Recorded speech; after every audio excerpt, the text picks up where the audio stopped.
No stars. Saka handichaziviwo kuti chi guys, ngatichingoenda mberi. Amen. Hands no, but saka I don't know what's going on guys. I don't know because ndashandisa ndichaziva hande tongoenda mberi. I don't know what's going on. I don't know what's going on guys because nditozama kuti ndambofunga kuti ndipinde nemefoni iyi. Ndikaona kuti kupinda nefoni iyi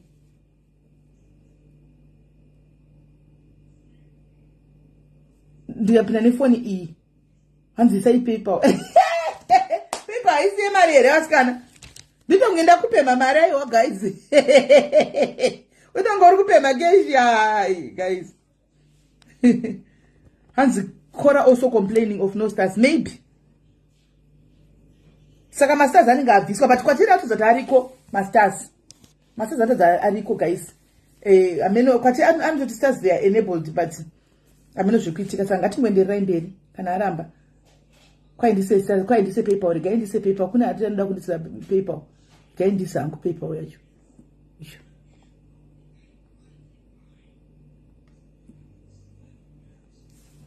iyo paper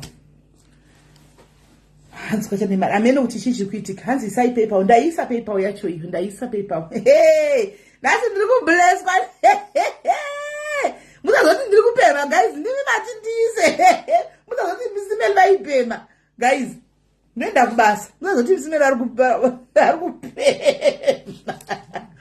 but guys on a serious note guys this is sad.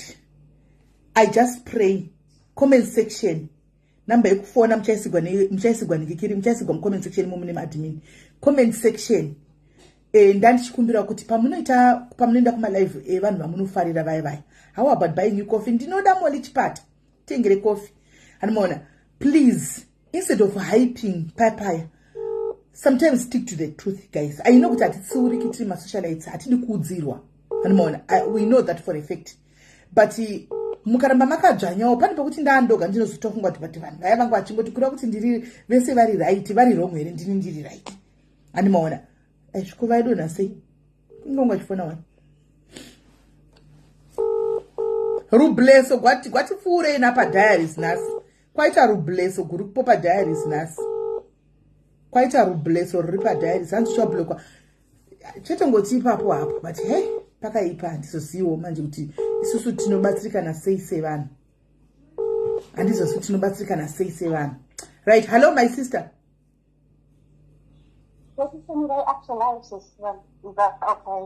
Handisi kunzwa ifoni yenyu iri paloudspeaker I think. Let me call back again. Okay.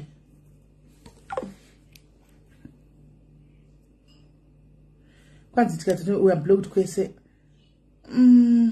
Kwanzi munoti bloka motituka but handizozivi ipapo ndo pari tricky manje. Ndo pari tricky wo ipapo kuti no. Ini kana kandibuka nditsura funga ndituka ndipokungira hani ndipokublock. Handingohodi kutukwa chete. Kuti woya kuzonditukira pano. Hani maona. Asi kutsiugwa aiwa tinotsiugwa one. And I'm still saying guys ceasefire. Alright, onzanza ndikudrive nyakobek. Hani maona. Ceasefire guys. Ceasefire phone guys. Isai number vanda kufona vafone. Isai number vanda kufona vafone. Tinzwe okay she was calling me. Azofone.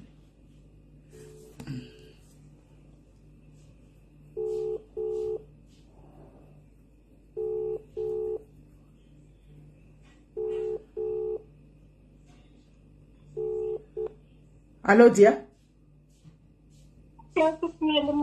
Mushe kanjani?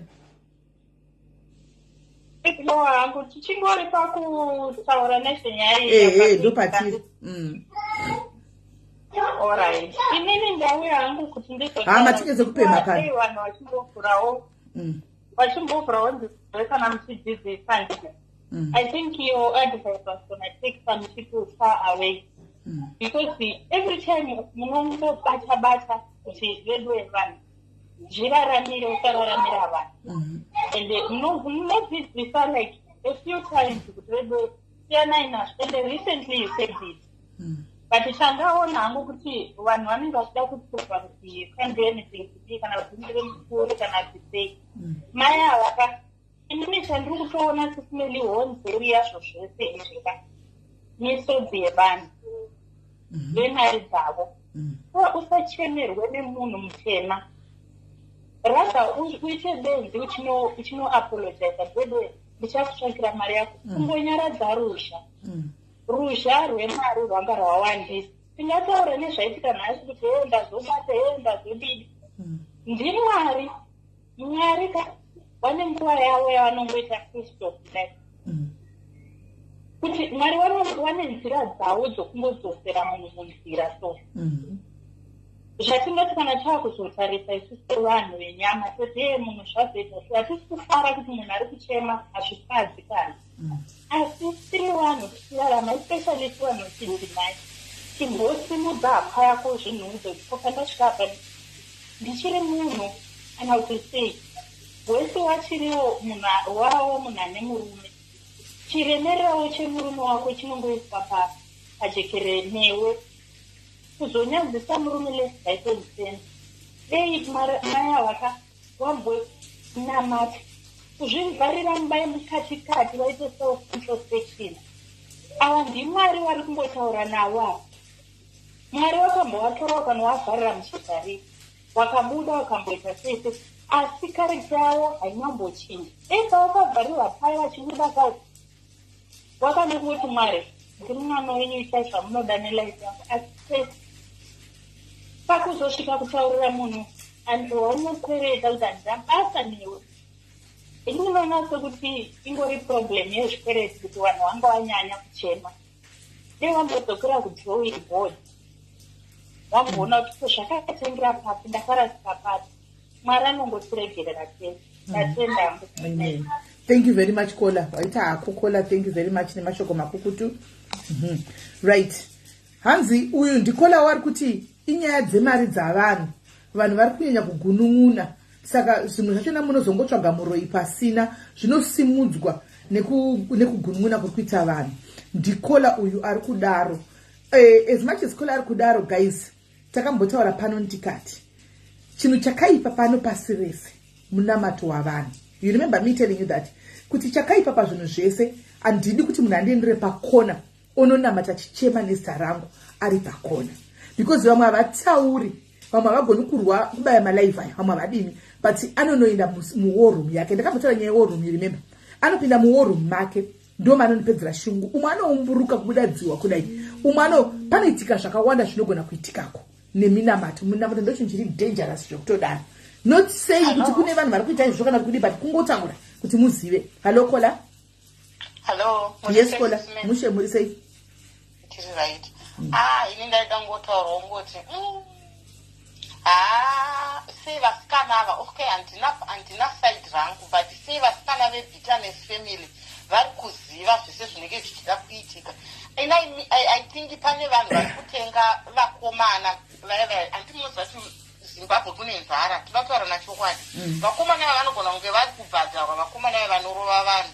I think vari kubhadhara vanhu saka pane chitsotsi chiri kuitika. I don't think kuti vanhu vari kutumwa vachibva kusaidi kwemukuru wenyika. I don't think so. Vanhu vebitterness family vari kubhadhara because ukaona kubreka kwavanenge vachiita vachipembera vachiita seka and hatisara kuti hatisati tatanga more is coming which means vari in hands nevanhu ava vari kutoshanda nevakomana vanorova vanhu vamacid-cio vari kushanda pamwe. Hazvishandisa izvozvo Kola. Deye kuchinzi vanga vari vakomana veback door handika munhu abudi papublic achitaura zvezvazviya because remember zvikuonekwa nenyika yese zvikuonekwa nenyika yese handikaona so zviya zvinotori zvinhu zvinenge zvichitove information iri kutobuda kubva kupokoko kuti information kubuda iri kubuda. Ndangotaura wandikati Ika takatotaura one palive kusvika nezuro ndaizama kusenda signal but hapana munhu akabata signal. Handiona information iri kungobuda zvayo iri kungobuda information ndo chokwadi. Alright. Okay, I understand. Ipapo mazinyasobata because nanifishamisika kuti why vari kugara vakabata chi. Aiwa information iri kubulika information kulika zvainformation kulika ndosaka ndakambotaura video ndakudza ndakaita video ndichiti hakuna chinhu chinonzi friends. Hakuna go solo. Yes.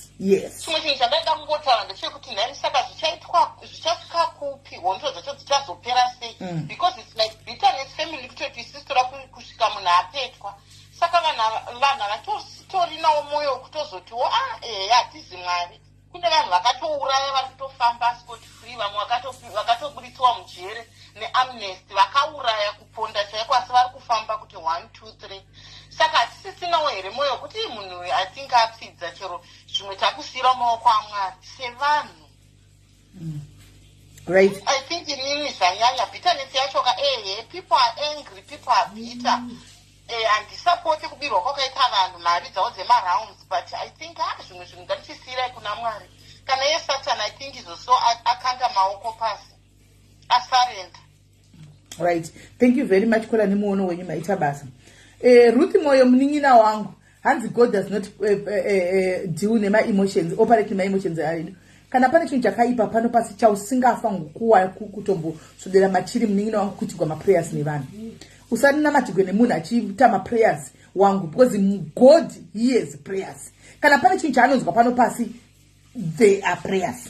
Mwari vanoteerera munamato zvekutodaro. Vanototaura wani shoko ravo kuti uyai mose makaneta makaremerwa ndichakupai zororo.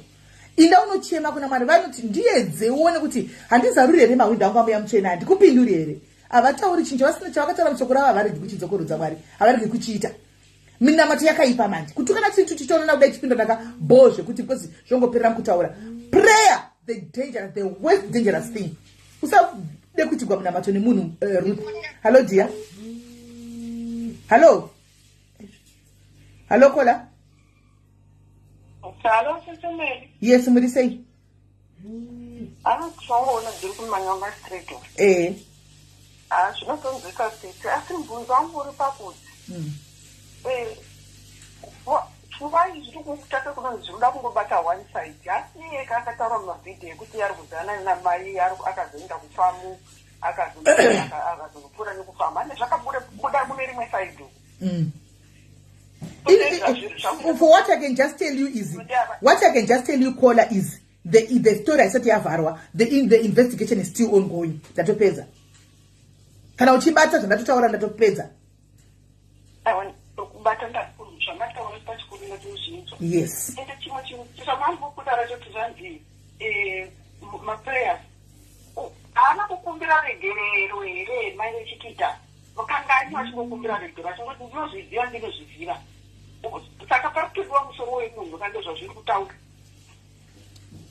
Andizivi. No matter how much she tries,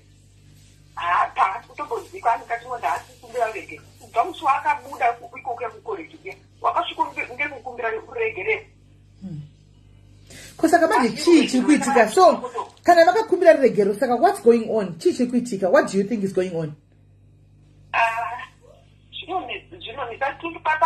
I think about one so I can wait a life I tell the industry is very ruthless.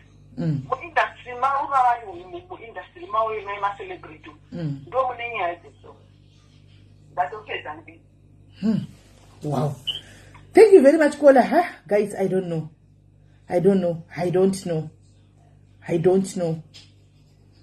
Amen. We get things good. When phone I got things good. And hello, Kola. Chikuntinesa, there's one thing chikuntinesa, guys. And chikuntinesa nchokuti majority yama calls ari kupinda pa phone banga baka. +44. Ndofunga SA neimwe nyika yafona i2 4 makoza it's UK. Ndozvikuntinesa, right? Ade Kola. Hi, Sis Melly. Hi, how are you? I'm good, thank you. You know what? I think people are being biased. Of course, my TT is wrong. But let's construct this. And I know all you people who are listening are intelligent. Nezuro maitita satomboya palive. Ana Ketina na Funga MTC, they already knew kuti maititi vanga vatorwa. Which means someone within ZANU-PF are having information. So already this issue is unfair. And what makes it worse is of course she's owing people money, and I can testify, I know that she's paying because I myself was paid.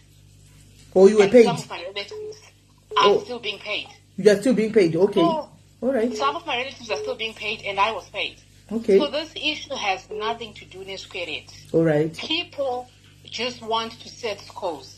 And I'm telling you this from an informed position. Information is kubuda from my TT's friends, that's a lie. It kubuda from within, from the powers that they are using. Just use your common sense.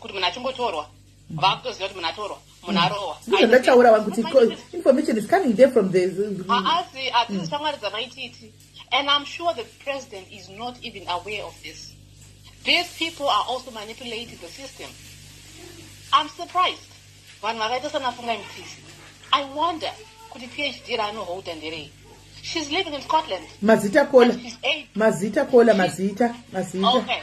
She lives in Scotland, and here in the diaspora it's not allowed. She's aiding ZANU-PF for it to hurt someone. Yet she seeks asylum without being in Scotland. If people also want to be ruthless with her, we'll go back to the drawing board, go back to the asylum, and like I said, I'm saying this from informed position. At the same time, she's aiding and baiting. And I don't got a foreign land.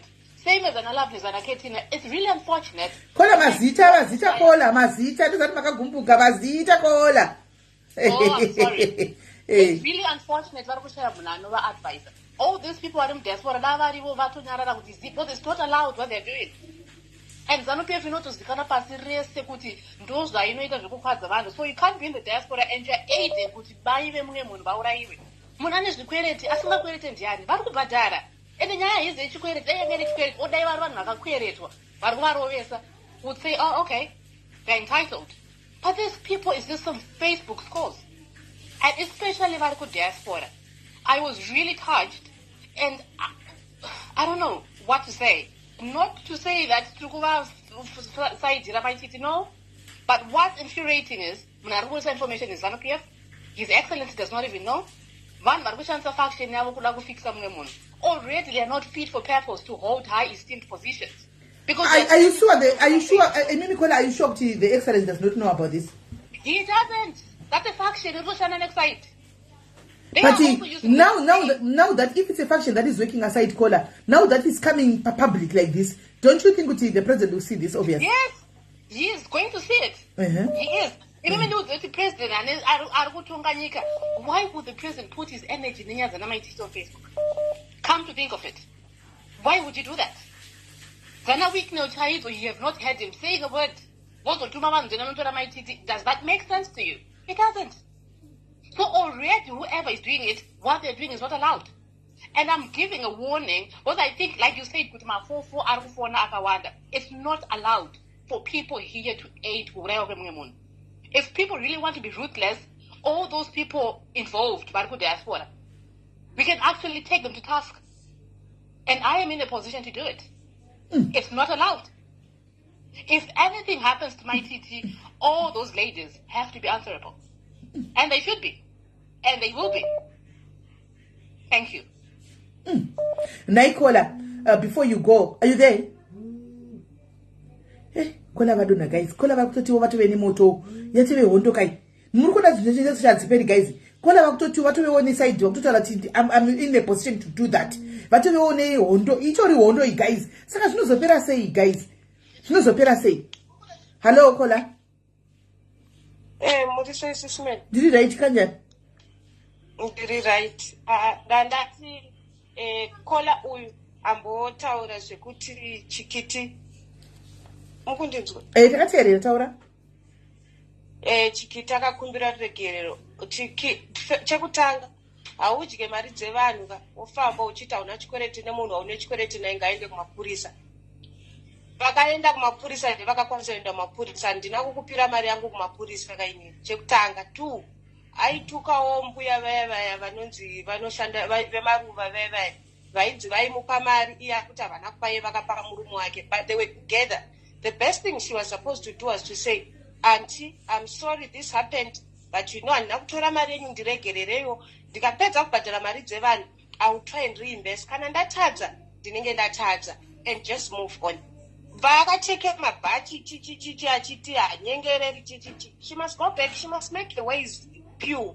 Zvekuti akakumbira regerero akakumbira kunani musi uno pakadhipota akabuda achituka vanhu achiti tsake achituka. Saka we cannot be one sided. Uyo kola ari kuti vanhu vada kumuurayisa zvibvumirwe kuuk. Dai vanhu vakatorwa kare kuuk kwacho hapana munhu achada chikiti afe. Chikiti must own up to your mistakes.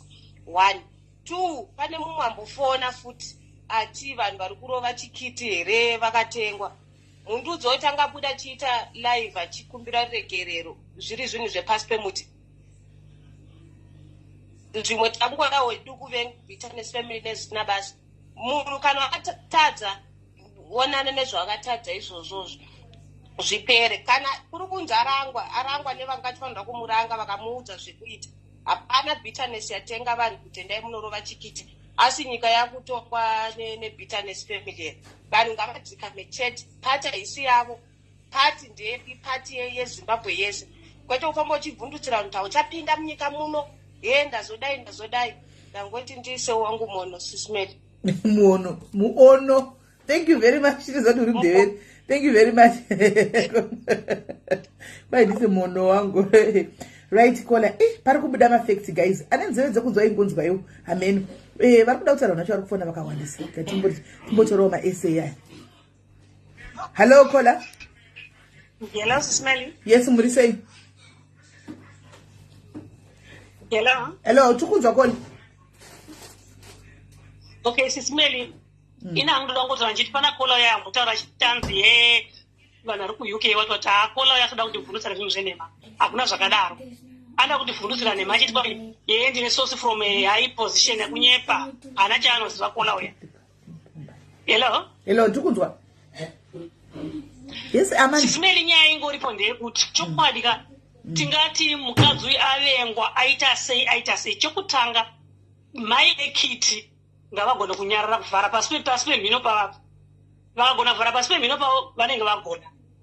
2 mai vekiti vakabhadhara squareti. Nditori neimwe friend yangu inini asina kubhadharwa mari yake akatoenda kun'anga kwandakatoenda naye ini. Akasvika kuti mukadzi ida kuti afa achitambura zviya asava nepisi pasi pano. Mirai kola, mirai. Mati dzokoro dzai mati makaenda kun'anga. Handisina ndiri mumukando, friend yangu.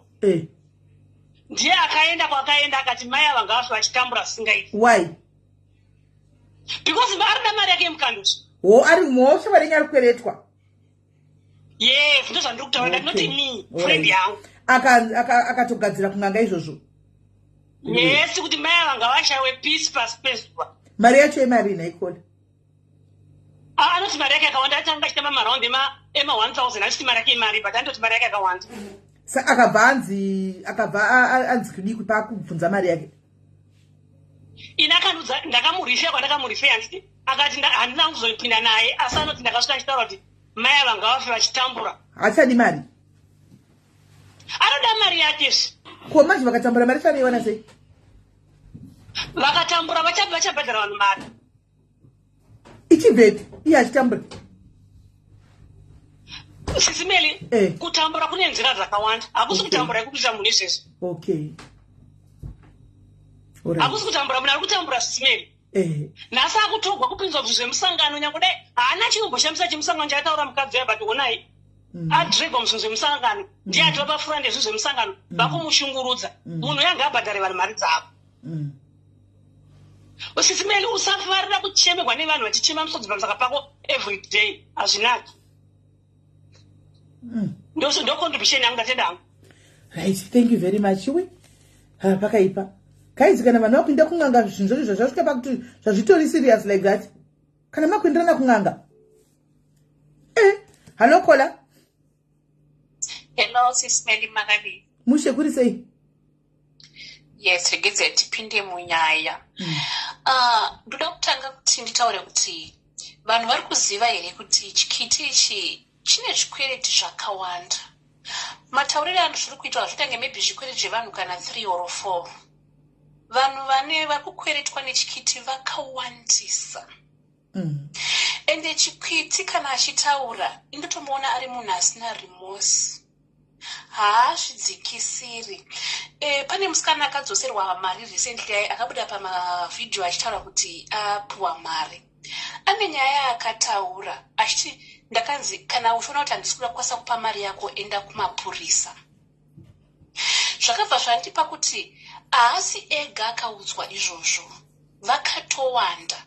Ende vakawanda kudaro musikana uya akataura kuti ndakatomboendawo kumapurisa kwacho asi hapana chaibuda. Zvoda kuti pane vamwe vakatomboendesa mapurisa vakawanda asi nyaya iyi haisi kufamba. Zvoda kuti chikiti chokutanga ndechekuti antori neutsinye pachesu pake, ndochokutanga. Chechipiri, musikana uyu anoita name dropping inotyisa. Mukatotarisa kuti pavhidhiyo raatoita iroro kupedzisira here manje apa anga achitaura dzapresident. Do you know kuti achitobvumidzi zvanga achitoita ipo paya? Amenshena president kwenguva yakareba munhingiri yake muvhidhiyo rake, itori mhosva yakatodaro ipapo kumusangano. Anoshandisa as if iye ane chinzvimbo kumusangano. She is not known, she is nobody kumusangano. Ende musangano zvaunoita unokusiyawo mutambo uchakuita zviri unozvisunga wega. Ende kana wazvisunga unopadonha chete. Ndozvaari kuita musikana. Musikana yakazvisunga ega. Ukatarisa kuti panyaya dzake kazhinji painisana nevanhu aitotaura papublicly kuti haumupenda muno nokuti aityisa vanhu achiti iye ane kamwe kaupawa kaainako. Nenyaya yemapicture chete. Ukatarisa nyaya ataura pavhidhiyo rake ataura kuti ndakatanga Young Women for Economic Development. Takazviona mazuva akatoenda akaindotora mapictures naED. This is not the first time mapictures naED kapa. Akatombomatorwa kudhara mapictures naED. Saka zvokungotorwa mapictures iyayo zvakabva zvaita kuti ave nekufunga kuti vanhu vafunge kuti iye ane simba kubato. Bato rakakura ramunoona ranonzi pamusangano uyu. Vakakurisa zvokuti ndiye munhu wekuti haatoverengwi kana even kusales chaiko haaverengwi. Saka iye anoshandisa mashoko emubato.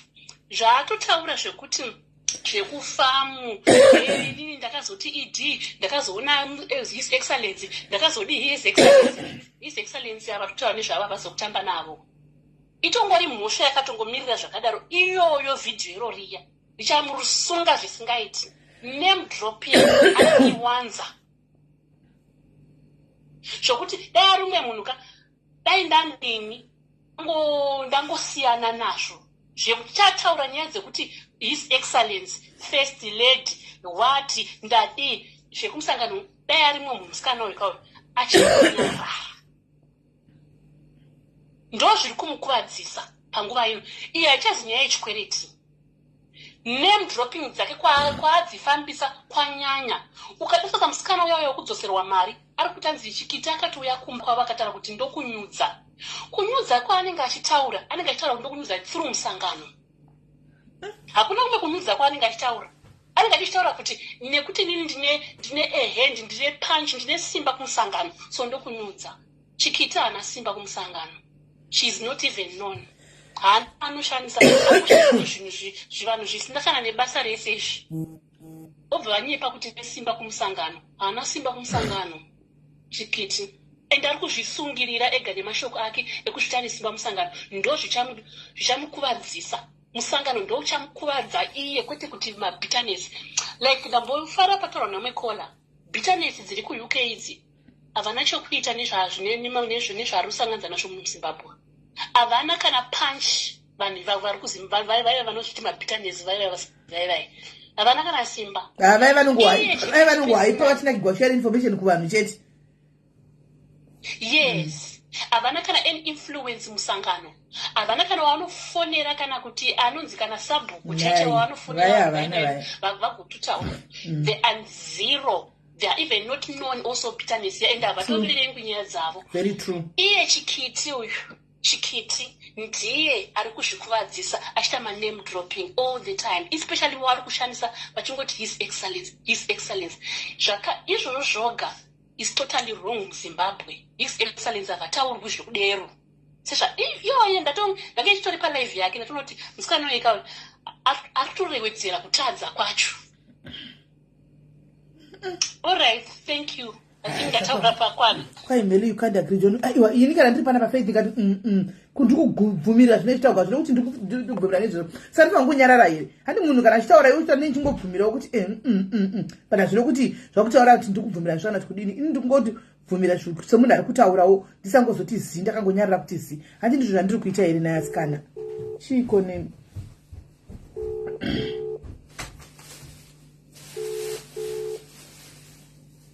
Wait a minute.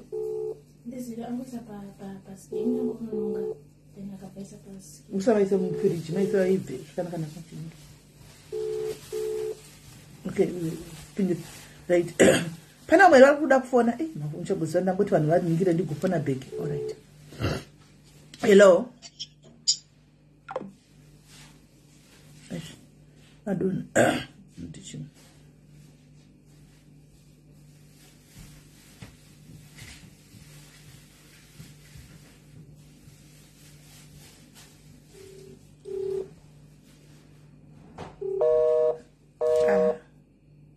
Mini makoza chakuklashana manje.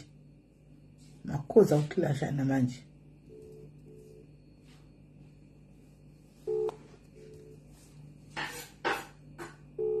Ya ari kuramba mimi. Kwa sema isati nambo tukatotaura. We president vatori mukomeza chini mumo. Hello kola. Hello, ndangoda kungokomenda hangu pane nyaya iri kuitika iyi. Chidzidzo kuna mama avo vanofana kutsiurika vachiteerera. Tinonzwa urombo nezvavari kuita go through now, but izvezvi vachingobuda mazviri muchaona zvavanobuda vachituka vanhu vachiita zvese munhu asingadzidzi. Zvokuti kana dai anga ari munhu anodzidza vaifanira kungonyarara. Nyaya chaiyo yavadhibhisa apa hatiiziviso. Hatiizivi nyaya yavapinza nezvese zvavanga vachitaura. Uyezve pavaita live yavo yavanga vachitorasika pakawanda stereki. Pavanga vachitaura kuti kana ndikafa kana ndikadini ndivanani vanokuuraya. Ndo mabvunzo wavachavhudzwa iwoyo.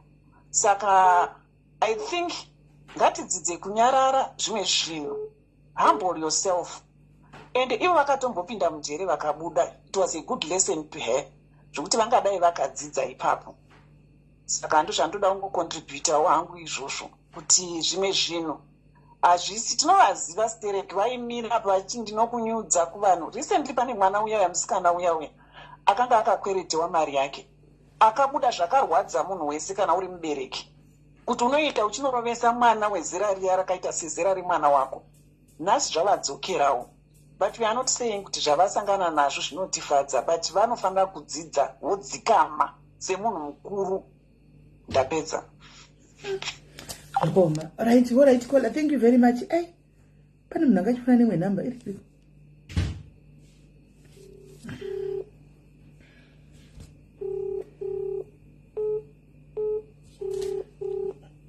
Hello, Kola. Hello, SIS MELLY. Yes, somebody say. Ndiziraiti zvangu ndoda kuzo 2 cents dzangu. Mwana musikana uya handoutsini. Ndesi marita? Utsinye uripo wakawandisa kune mwana musikana uyu. Plus ngadzosere mari dzevanhu. Akabira vanhu. Game rake raiita rekuti tikutamba maraundi, ngatitambe maraundi. Anga asiri maraundi, zviri pachena zvizvi kuti inge riscoming anga ari kupinda. But nyaya iyi ndeyemaraundi here naikola zvaitika nhasi izvi. Ndezvemaraundi here. Zvasangana zvakasangana. I doubt kuti party ingatuma munhu kuti tinotaura nyaya dzemaraundi kuenda address nyaya yemaraundi. But kune zvinhu zvinenge zvichitoitika kuseri guys. Pata isinya yemaraundi asinye wakaita kutorera vanhu mari zvinokudzokera because vanhu vakawanda vane misodzi pamatama nokuda kwake. saka utsinye hwakaita achitorera vanhu mari dzavo dzavakashanda sisimere ndokwazvavo zvese zviri kuitika izvazvi nepati but misodzi yevanhu aiwa ka unoita munyama aiwa kola unoita munyama aiwa kola aiwa haana kudonha nemotikari muri kunzwa haana kunzi adonha achifamba panze akadambuka gumbo aiwa handiti kwai atogwa handiti ka atorwa vakanzi go and apologize nei nemusangano handiti ndizvo muri kuti imi masi nyaya yemarounds handika maisi nyaya yezvepati inyaya yemarounds saka muri kuti musangano wapinda panyaya dzemarounds kuti ndanotaura nenyaya dzemarounds munyama zvese zvakumuvinga izvi yangova kama yakudzoka nezvaanongoitira vanhu zvese zvakumuvinga izvi watongova munyama achatosangana nematambudziko akadarika ari kuita kana asina kuisa remorse paupenyu hwake nepaupenyu hwevanhu vaakakanganisira asati atanga ngaangozvidzora ngaazvidzore angoitawo sevamwe vanhuwo ngaazvidzore mwoyo wake wakatongoomo mukadzi uyoyi saka zvese zviri kuitika izvizvi ari kusangana nazvo nokuti ane utsinye husingaiti tave neconfusion manje kana makudaro because isusu tiri kuti nyaya yekutaura tukadhasa nyaya yekuti nhasi taona kuchinzi ZANU-PF iri involved handiti ndo yatumira boys kuti dzitore vanhu zidai from what we heard nyaya ichiri under investigations handitika because names dropping taura chokwadi pafeya pamberi pamwari ini ndongotaura chokwadi handitika names dropping hana kuitwa nemunhu one handitika kiti yakabudisa yakaita names dropping anku vakaita names dropping handitika Shabani wakaita names dropping handizvo here mumaaudios ende asi maaudios ane mavoices musangano ka ani mukona kuti akatora izvi zvaitika zvinene musangano but pane kushandisa kwaaita musangano achitorwa mapicture nemukuru wenyika kuti agozotyichidzira vanhu vaangashibira mari ini ndingotaura utsinye hwake hwaainawo kuti zvese zviri kusangana naye whatever zvaari kuita nemusangano zvaari kuita zvese zvaakaita utsinye hwaanoita because iye anokushandisa kwaangachida kuita sangano kuti atyichidzire vanhu vari kunze uko nekuti anomira padhuze nemukuru muri kuti itskama alright kana muchiti itskama okay because zvinhu zvari kutinetsa kuti mukutaura nyaya yenhingirikiri yeuyuyu kusaka ZANU-PF yapinda panyaya dzemarounds then hazvisi make sense aiwa ndangoti ikama yezvaanoita pane kushandisawo kwaaida kuita mukuru wedu wenyika nemapicha ake aitorwa achida kutyichidzira vana venyika yeZimbabwe ikama yekumudzokera saiwa vamwe alright thank you very much kola maita basa private dzimai imwe foni ikumashure dzimai imwe foni ikumashure private hello SIS MELLY yes muri sei tiripo makadiwa mushe ine ndoda kungoti uyu mwana uyu haana wisdom chose mamunzwa paya achiti haawirirane nekushandisa musangano kutyisidzira vanhu akanganwa kuti aiudza vanhu achitemba achiti vanhu havapindi muZimbabwe enderai mberi titoro wamo vadonha ndisati chichikuita because guys even panyaya yemapictures guys there's something that is going on panyaya yepicture yacho kunzi akaposta picture vanhu vanga vanoposta mapicture ana president imi guys how many people post mapictures ava na president chii chiri kumbonyatsoitika guys hello kola mukundinzwa yes okay ini ndandoda kuti SIS MELLY ndikuwira nemunhu ataura nezvekama chinoitika pakama SIS MELLY remember vamwe vanhu vaakaitira zvinhu izvi vamwe vacho they are very poor people vekutangira vaitoita mari yekutamburira anditi mukona vasina vanovamiririra kune mumwe munhu wekuti ari so poor anogara pasi uko kwokuti haatorina kana sabhuku kana connection but connection yake ndimwari and then mwari will raise people much powerful people who can actually put you down because uyu achema kuna mwari mumwe achema kuvadzimu mumwe achema kuna Allah whoever all the powers that be kwavachema they will now raise people the powers that be to subdue that enemy ndo mashandiro anoita kama saka vanhu vanogona kuda kuzokonekta kuti zvazodini ava vazobita nefamily yazodai. Those people are being raised kumiririra vanhu vaye vari puwa vasina. Uye akatorerwa $50 because kana uchaona uchipinda muraundi uchikanda $100 zvakatokuomerawo. Saka ungarwisanewo here nemunhu ari connected, unenge usina that power yekuita izvozvo. But paunodonhedza musodzi pai, Mwari vanenge vachiona, Mwari wachizonoraisa someone else to fight for you. Zvoita zvakuita sekunge musangano wazodai. No, zvese zvezvinenge zvichionekwa, zvese zvemari dzevanhu, zvese zvekuganza chichiti enda kupolisi, enda kuna lawyer. Ungati nini wanditorera mari yangu $100 ndakanda raundi pa $300 unditi enda kuna lawyer anenge achida $300 per hour, ndinoiwana kupi? So God will raise those people. Hold on, Kola, hold on. Admin, please, admin. Can you please stop commenting muchita kunge munotora maside? Panapa we are not taking any side. Andika kana muri kuda kutora masides mimi admin nyora ine personal accounts enyu. Andika nyora ine personal mukanyora mamwe ma comments anoita kunge ndiri kutora side then makutokanganisa. Comment pa inobuda inobuda kuti SIS MELLY ndo vakanga vachitaura and diaries yatonzi yakutora maside. And we are opening here for people to talk, but we are not taking any side. Please admin comment section zivai zvekunyora enderai mberi comment kola.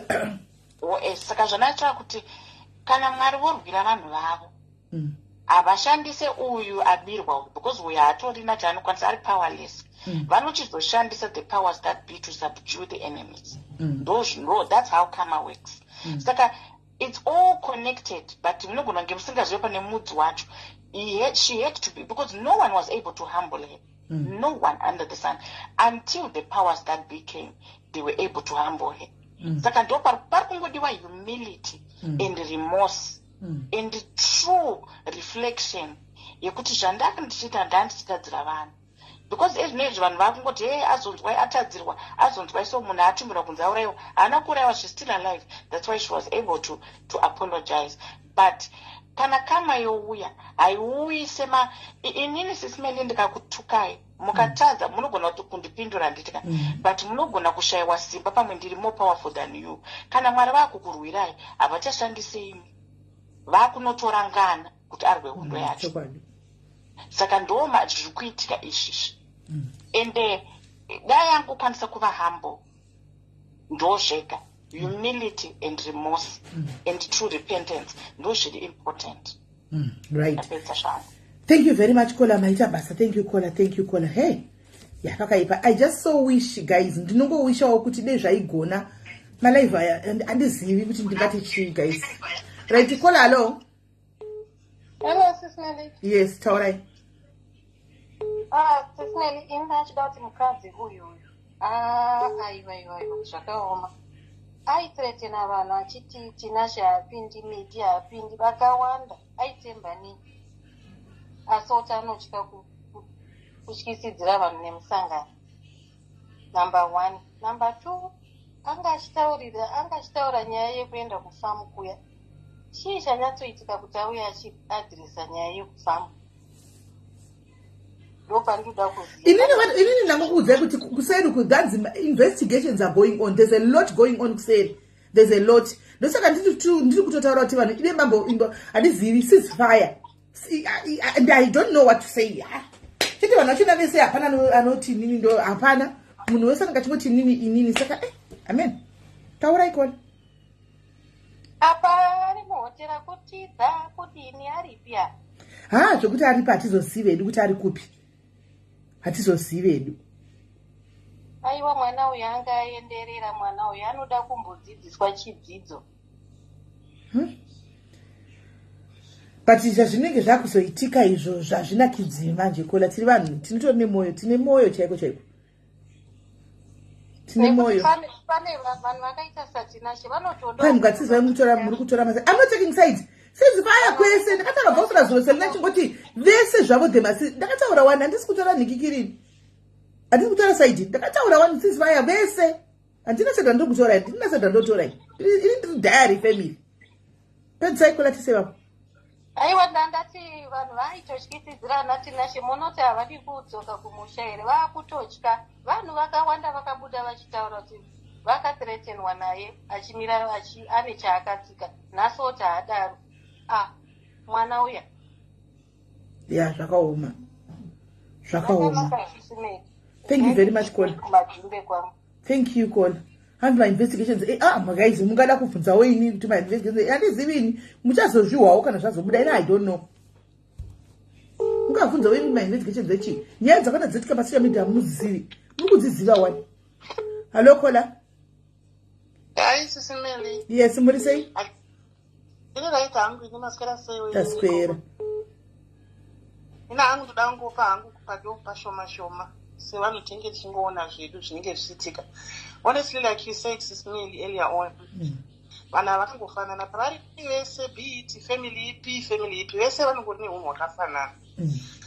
Apana kutrade because kana kuri kutukana vanotukana zvakangoenzana. So ike zvino like right now the other side vari kumutuka just because ike zvino ari kana akazomuka kati apindure zvonzi zvakana zvaakuatsuro zvinenge zvoshinya zvinonaka zviri kwavagudu. At the same time ina hangu handizivi kuti uyu chavasiri kudzidza pane zvese zviri kuitika chiko kungonyarara zvake kungonyarara kungosiyana nazvo ngaarwadziwe acheme ari pamake. It seems like these days vakazviwanira murume anenge anovada anomira navo anovadzoredzera nokunyatsovaratidza rudo truth and thin kuvadi kumbosiyana nazvo. Ari kutozviona kuti chinguri akadziita hondo idzi dzekutukana navo kupindura vachiitirana tit for tat hadzisi kushanda ende haasi kuwina. Truth being told, handizivi kuti chii chaari kustrengera mental health yake kusvika pakadaro. Anozvinida here zvese izvi? Zvikwereti anazvo tese takazviona zvakaitika and according to her ari kuedza kuzvibhadhara. Takaona apology but iye pachinozonesa chokuti kana kanga aisa something out there people would start appreciating it. Akuti at least ataura at least aratidza kuti ndiri kuita zvakane zvaka anozouya futi ozvisadza ndovi nekuzotaurisa kusazoziva pokutangira nepokugumira. Chandiri kuona chiri kunyanya kutsikirira muromo wake hasha dzacho nenge agare pasi ambofunga dziri kumusvitsa kupi pane chadzachinja here. Honestly speaking pane venhu vese zvavo vari kutaura kuti hanzi tazomuisa pasi hapana kana ambomuisa pasi pelesa zvari kuzvidestroya ega. Izvo zvazoitikawo izvi ndeimowo nyaya zvihehe tingangoti zvedu mudzi wachoni zvakatangira pazvikwereti like vamwe vambotaura kuti ngave remorseful kama chichi. Handifungi kuti nini kama mwari angashandisa rimwe bhinya unoponda rimwe bhinya. I don't know how it works honestly pana kama ndizive zvangu because vese vacho vari kunzi vari kutumwa namwari vacheni here zvokuti mwari angatoti ndauyewo mumwoyo mako ndinganondioneserawo unondiitirawo zvakati kweyo vacho nosaka kureva kuti vachatumirwawo mabhinya iwo here kuti kama titiwo kama pane zvavakanga vachiita kune uyu zvaakuchitsiriwa nokuti handifungi kuti unganakise chinhu nokuita ungati chinhu chakanaka chinake nokuti chakashata pamusoro pazvo chakashata chinake iwo chitowo chakashata. Honestly speaking handisi kuona hangu kuti zviri kunyatsoringa pazvo vanhu vese chikwata chacho chese chiri kukanganisa but kune one side rokuti iye akangozvidzora akanyarara atinge havachangoramba vachingohukura sezvavaingoita ari mujeri kusvika vanyarara vaneta but handizoziva hangu to paari kunyatsoona kuti pakatsika ndepati nokuti anongoramba achingotaura ende mukutaura kwacho ari kutomeka mamistakes hope through talking zvaambonge vaegere zvehazvichameki sense because wakuuya futi uchita akawanda why are you explaining yourself? MaNigerians akataura kati go explain tire meaning kunyange wakaexplain hazvisi kumeka sense just keep quiet. Ongo maevents achangotora zvichangoita zvega iwo nyara ingoita try by all means to rectify mamistakes ako ito mune zvakanaka vanhu vachaonawo sure effort yako even though usiri remorseful asi kunyarara kwako you can't tell kuti munhu ari remorseful or not. My actions of course plus nyaya yekuuya vachiti ndine mabusiness ndine chiti we all see what you are doing, you are trying your hardest kuti zvinhu zviite. Do you have to update us? Do we need your updates? Really we all tinotorawo neupenyu hwedu hwatinotoraramawo hatingauyewo here chiuisa pachena hati ndo pamunosanga kuti zvete kutiongora kuti kwayese achizodiani peyu just ngangoti calm down a bit. We know kuti she's going through a lot hasha plus hey ndo zvandangotaura hangu mama moyo zvakaoma pakamboona ipo madzive maita basa hapana kumira mushe guys. Ini apapa timbokutaurawo yaankulava guys uncle uncle Ruth Moya inokuti uri kiti zvekudaro. Do you think your uncle is vakatomira stand nemi zvekutodaro kutomira cheko kutomira nemi zvekutodaro kana kuti game of numbers? How are you Kola? Hi Smelly murise. Mushemshe murise. Tiripo aiwa tiri kuti kiti asharohwa zvimwe zvekuti ashaita rurohwo rusati rwamboitwa pasi pano. Munhu haangati nhasi uri kubato iri mangwana uruku. Vanhu vari kuchema nemari dzavo SIS MELLY zvakanyanyisa zvekuti aiwa ndikama chaiyo ende kucharohwa munhu. Azopinda zita ratatenda futi. Mire muone zvenyu. Achauya futi akapfeka futi apology jezi mire muone. Ayasiya zvake nezvemusangano dzungu rachona harina kumira musha. Ane dzungu rimwe rekuti tisi kuziya zvedu. Vese vari kuchema nemari dzavo vari kufunga kuti vakapusa ana tete midhi ana skomota. Ana Kate vanogara vachidzosai mawigi angu akatora anofunga Kate anoti dzosa mawigi angu kuti ndisiyane newe asi haadi. Akadzosa mawigi anosiyanawo naye. Ini ndopanodangotaura kuti asati watanga zvavo apo vanotaura kuti ndiri my life is in danger. Wati. Saka roti ZANU-PF ndoiri kumutera. Mira zvenyu ndozvadangotaura hangu kuti kuchava nerume. But my other question is, ankuru vaya vari kuwana kupi maaudio? Ipo ndokwasiri kuziya zve. Ndokwasiri kuziya dai angosiyana nazvo. Izvo zvekuzoti akamboti ndizodei ndakakungura hangu kudei chandakatorwa picture napresident. Muchiri kuziya paya. Nhasi akutaura zvimwe. Mira zvenyu kutaura ari kuuya achiapologeza achiwedzera futi mumwe moto. Totomuzwira tsitsi angada kutosvima pamusoro penhingi rimwe. Asi Tom Jones ndowazongoramba katatu jongo risati rarira zvavo.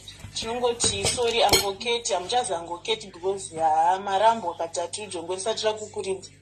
Naizvozvo tinongoti hariru. Saka imimi kuramba kwaita angu, do you think kuti vachadzokazve handizivi, what do you think will happen now? Mira muone zvenyu ankola wakafita kuchinja kuti mira pachabuda zvakawanda mira henyu. Isusu we are waiting for drama. We are here for. But ndongofunga kuti angu vaita zvemusoro wavo imi. Do you think kuti imini angu chako chinzvikita akapusa guys?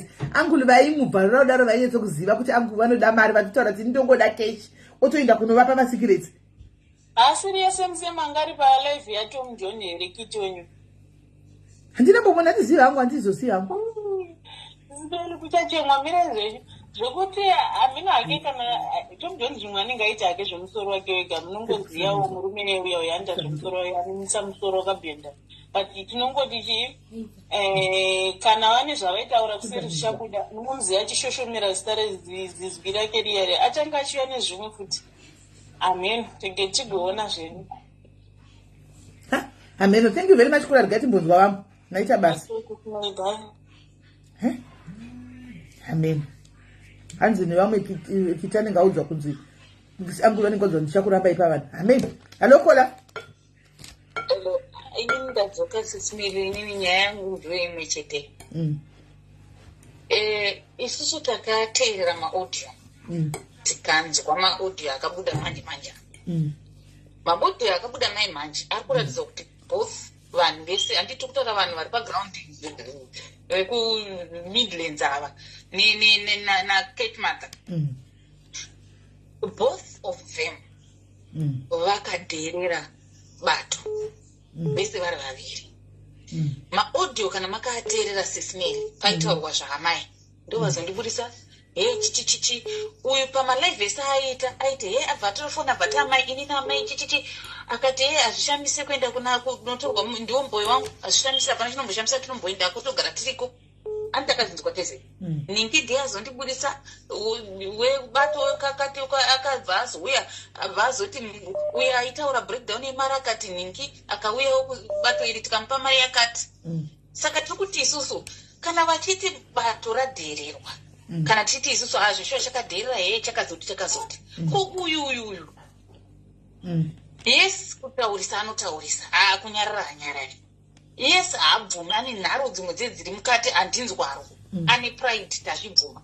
But kana tiri kutora nyaya iyi because nyaya iri kutaurwa bhaisi nyaya yezvikwereti inyaya yekudhererwa kuitwa bato izvo ndezvepolitics izvo. Uyo ari kuti ndiri mumusangano mumwe chetewo, uyo ari kuti ndiri mumusangano mumwe chetewo, saka pane vanhu vaviri. Saka kana mutongo uri kuuya, wadi kuuya mutongo uchitonga zvakafanana kuvanhu vaviri ava. Koseiko uyu watakatonzwa achitodherera, takanzwa maaudio asina kana kuedit, kwatinasonzwa voice zvitotinatsotaurwa chaizvo kuti ninga akauya kukampa 250, ninga akazodai, amai vakazodai, amai vakataurwa kasingapere. Wai zviri kuwandira uko kune uyu zvisiri kuwandira. Ndosaka ndati zvapera here, handizikola zvapera here. Ameno, because the rumor ini kungoti it's still going asa zvapera. Ndosaka ndikuti I don't know, handiziviwo. Asi ndangwa kuti nzima asati zvapera. Mkungo wawo handizivi kola. Kungo wawo. Ende vanhu vari kuti hanzi hakuna kubhadharwa chinhu, heya kubhadharwa takazviwira guys. Kuti munhu akapiwa 250 wekusaidhuku. Saka probability yekuti ava vari kutobudisa mari kusponsa wekusaidhuku kuti uyanyure is very high. Because veuku takatozvinzwa zvikanzi takaunganidza pamari yeyu yakazoti musazotora malawyers tibhadhare so much. Saka inini kuona kwangu ndechekuti uyu akurirwa pamaso yemusangano. Nyaya iripo ndeyekuti kune nyaya iri pending, nyaya yemacourt cases ari pending aya. Saka kumatsikirira kumaita do away with, uyu arikufana kubva atsikirirwa nechemusangano. Ende chemusangano zveshuwa chinomuremera. Ndo nyaya iripo chete paya kuti asazopesuwa macourt cases acho remember masamanisa angawandira uku masamonzi. Ndinoti masamanisa angawandira uku. Saka avasisiri kumidlands avanga vakuwandirwa manje nemacourt cases. Saka ndobva vaenda kwakare kuya kwavakabhadhara imwe 250 kuye ndobva vabhadhara wese kuti uyaita sei anyore. Ini ndokuona kwangu. Because kana iri nyaya yepicture yaamai, iye inenge yanga yatopfuura iye. Akatotongwa akarohwa iri whatever zvakaitwa akabudisa akanzwai. Apa yazomutsiridzwa nyaya dzamutsazve because of what was happening. Uya akaexpose vanhu kuti ningi ango vakati exposera tikatoziva kuti kune huru huri kuitika, ninga akapiwa 250, ninga akazodai zvikazodai. Saka ini kuona kwangu ndikokuti kutonga kwacho kana kuriko akusi fair. Akuti fair vanhu vaisi vari 2 hour ngavarakashwe nokuti vese vakadherera musangano. Ende chimwe chandikuona kunge vanhu vari kuvhiringidza zvinhu.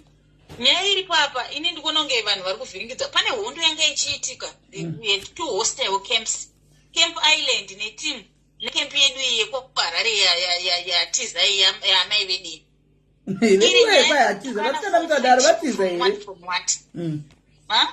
Atiza here kona. Andanzwa SIS MELLY. Ndati mukuti vatiza here vediwe. Aiwa ndakanyasautaura kuti ameno vari kutya alright. Alright vari kutya. Saka ndikuti these 2 camps dziripo idzi dzagara dziripo zvisinei nepolitics guys, takazviona vachinongorana paushamwari hwavo hwekupanana majuzi nei.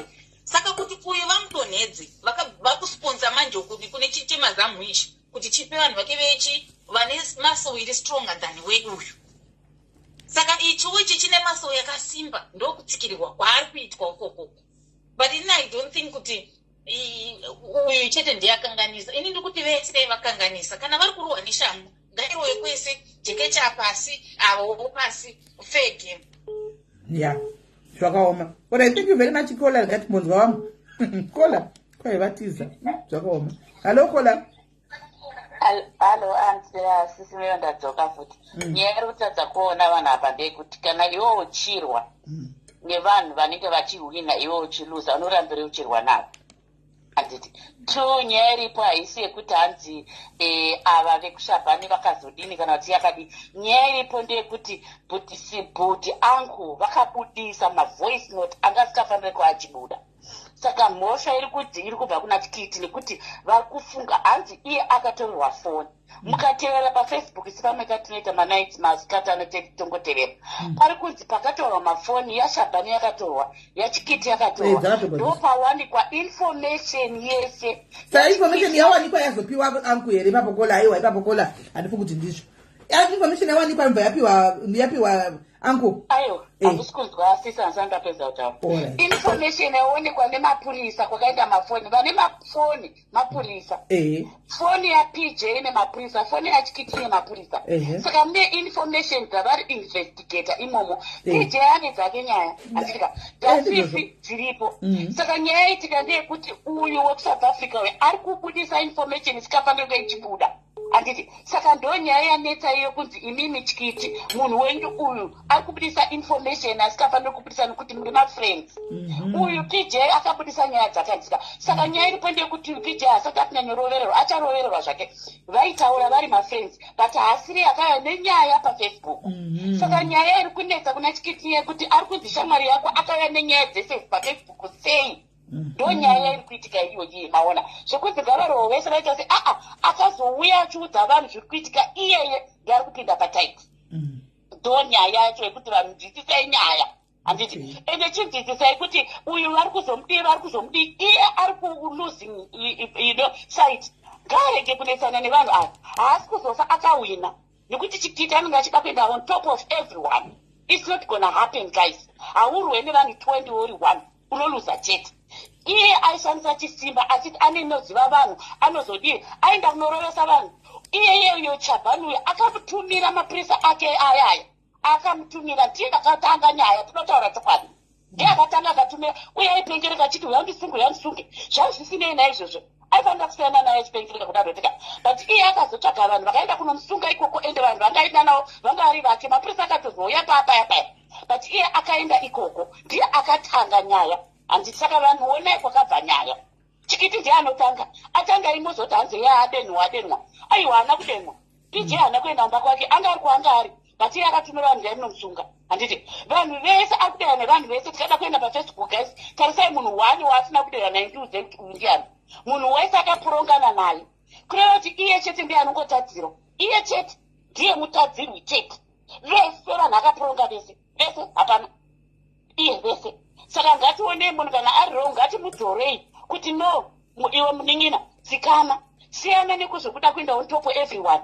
ingoita zvinhu zvako vese macelebrity ari muzimbabwe vari kuita zvinhu zvavo vachiita machops avo vachitengesa vachiuya pafacebook tichilaika handiti chingoita izvozvo siya kupuruvha vanhu siya kuti niinoziva inini hamuna zvamunondiita no ngadzikame vanhu ivo avava vanoti go ndimwe munomuporongera kumuti hanzi iye ndiye anodenwa adenwi adenwa manje vanhu vanove vari full force zvazvikuti isitotokudonheta because iye kutanga iye ndiye aitobhula vanhu pafacebook toda chokwadi akazosangana nemechi yake tikiti aibhula vanhu pafacebook hapana mazitazive vanhu vaibutya pafacebook aibhula everyone ukada ngoti ungotaura chete aikuti ga zvino akazosangana nachikokeyana ndiye akatozomudonheka saka ngatiitei munhu angari bhururi wako best bomba wako yes because iwo munhu ramba uchingobhula vanhu uchingobhula uchazowana wakowo iye chikokeyana achazowanawo wake futi achaminoiripo saka chikiti ngachiita mabhizinesi ake zvikwereti unoziva kuti zvinhu zvese zvatanga ichika inyaya yechikwereti kuti zizosvika kwese ikoko akuda kupuruvha vanhu kuti imi muri kuti zvakati iyeye chikwereti ndoyakatanga zvinhu zvese deba pasina chikwereti pasina nyaya dzesezi izvikwereti izvi ende zvikwereti dei akazvininipisa anouya achiita kungega kushaina achiti haini uyo sikobododo kuno kweduko handiupe mari yake haudaro dzininipise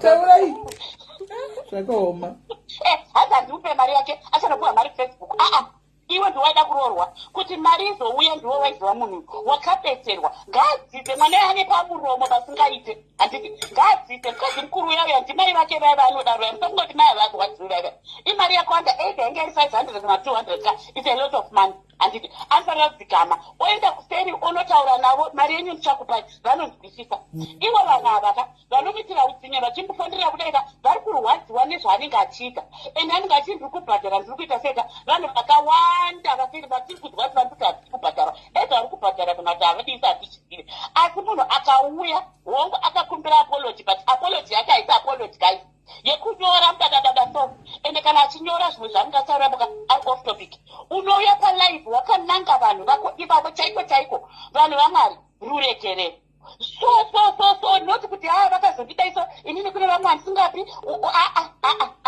story ngaive iri story vachiti woita kuti vanhu voivuya muchironga zvakanaka actually anoenda kumagroups ake anomaziva ngainde ikoko anotaura navanhu ikoko asazviite zvakuti aina ndikupei mari uyu ndinomba uyu handida izvozvo ngaadzikame akapa nekuti raundi kana wapiwa mari iwowo ukazoreka kutozeraka ndoumbata imomo saka ini musaita zvekuti hanzi anoiwanepi aitora isingati anodheti zvekuti hanzi yakapiwa iyo yadzirama iyo kana watora mari yemunhu tosera kana uchita mazuva 2-3 mazita 3 mugrupu unoti unoiwanepi aisenzepo kwanosenza hatidi kudaro guys zvikwereti tosera mari asi vato vanomuitira utsinye uko vachinofonwa kumakapa vachipika because anenge achiganza saka vanenge vakutaura toda kukaurisa ngaarege izvozvo ngaadzikame achida kubasa kwake achitaura navanhu zvakanaka achiita sei mukadzi uyayo ngaadzikame chete full stop muromo wake uyu ndo unomutarira anotaurisa anda kutaura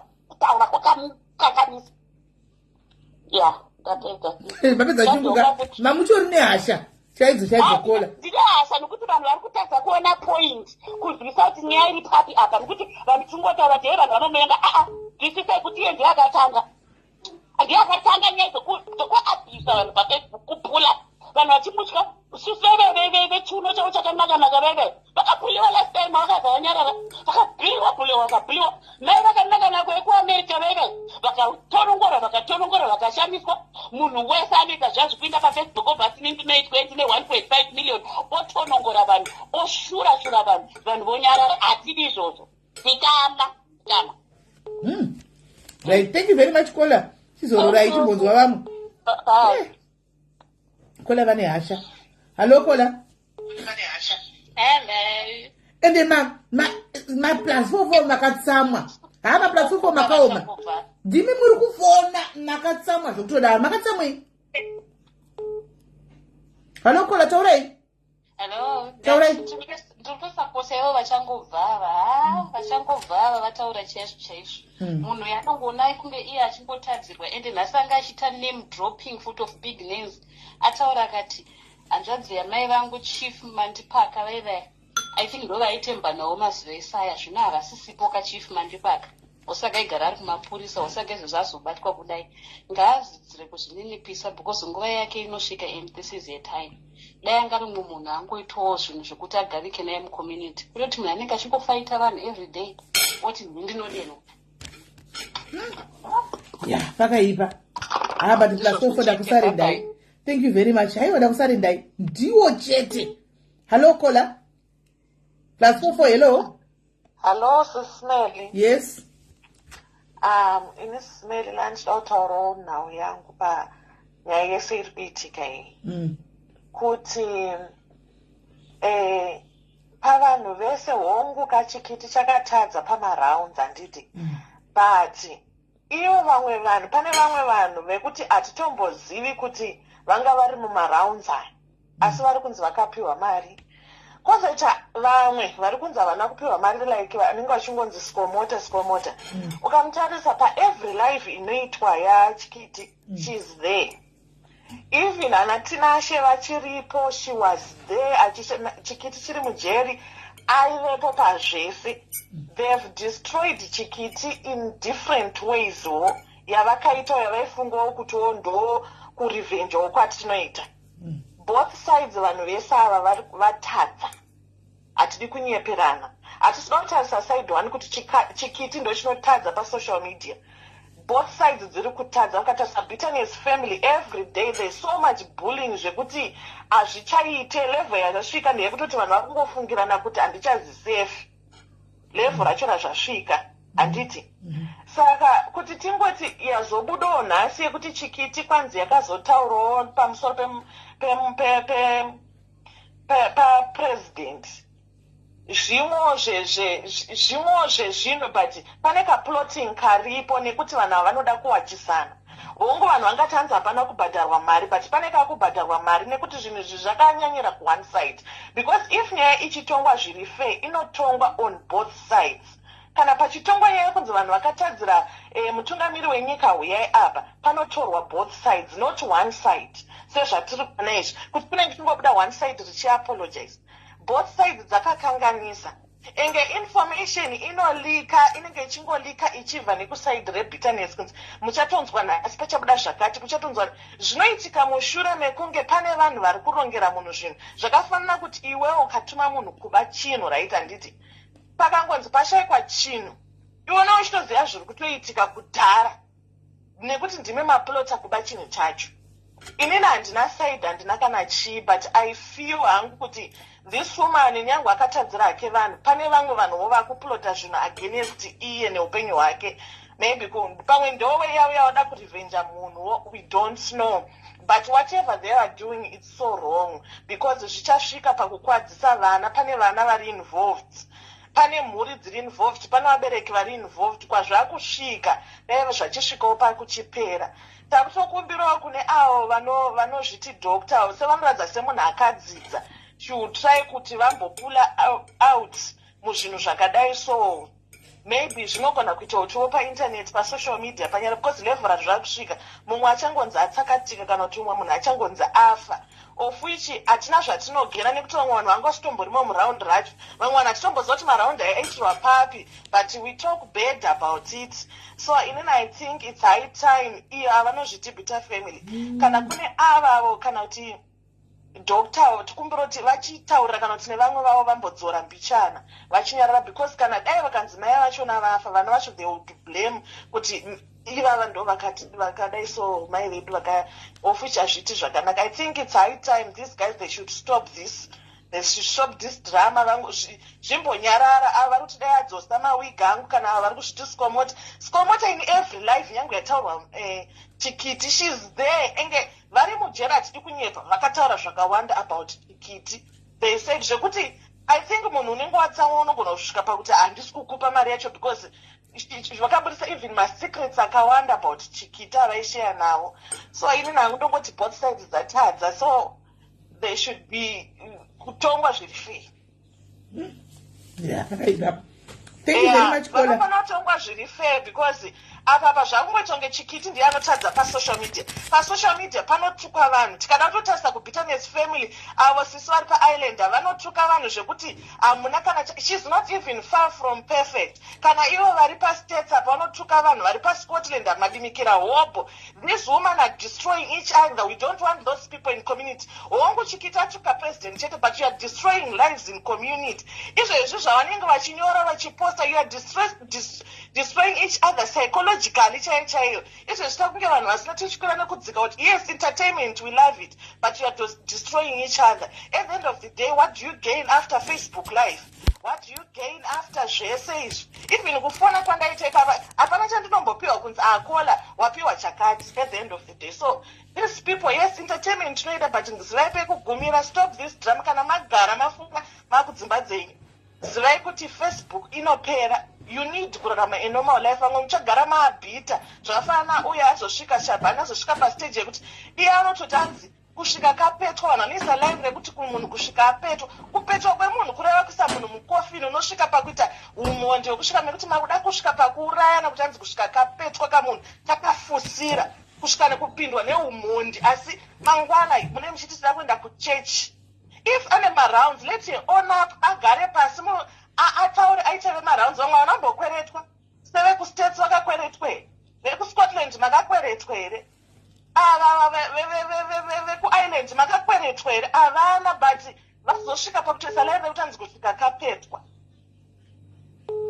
wozoita pane nhau yakola umwe abva kutaura achitaura kuti anzi chikiti ndo chakatanga panyaya yashabhani chikiti inini sekuona pamwe pandaitedza malive kaitaura achiti pane munhu akalikisa manudes emwana wake but manudes ayari kunzi akabvira kuna shabhani semunhu pamaaudio abva manje mavoice notes shabhani aripo pavanhu vakaendera top nash kuti kunotaura kuti iyo kune top nash kuti bvisai maititi munhu akadaro angatadze here kunotsvaga boyfriend yemwana wamaititi kuti iwewe tipe mavhidhiyo tialikise paintaneti manokola pakaipa kutaura chokwadi kwazvasvika there is so much zvakaitika we don't know but kutaura chokwadi both sides dzatadza vanhu ava ngazvichipera dai vazvisiyana nazvo because zvaakusvika kure. Saka kuti titi zvapera hazvipere ka because muri kutaura 1 mega kuti pane mari dzevanhu dziripo. Mari chikiti chinofanira kudzosera mari dzevanhu. The truth is chikiti ngachidzosere mari, ngachiite ningirikini strategy yekuti vanhu vese vabhadharwe mari. Kana ane WhatsApp group rake ngaite WhatsApp group rake ataure kuti vanhu vangu uyai apa. I think makufanira kuwana mari yakati. All right. Pakanaka kola rigaiti munhu wamwe makoza awandisa maita basa kola. Hello kola. Hello? Yes, Kola. Hello, ndirikunzwika here? Yes, inini contribution yangu ndeyekuti handisi kunzwisisa kuti vanhu vada kuti chikiti abhadhare mari dzezvikwereti here kana kuti kwete. Because the way iri kuitika zvinhu ndeyekuti hatichonzwisisi kuti vanhu vari kuBitaminous family vanoda kuti munhu afe here asina kubhadhara zvikwereti. Chii chakunyatsoitika?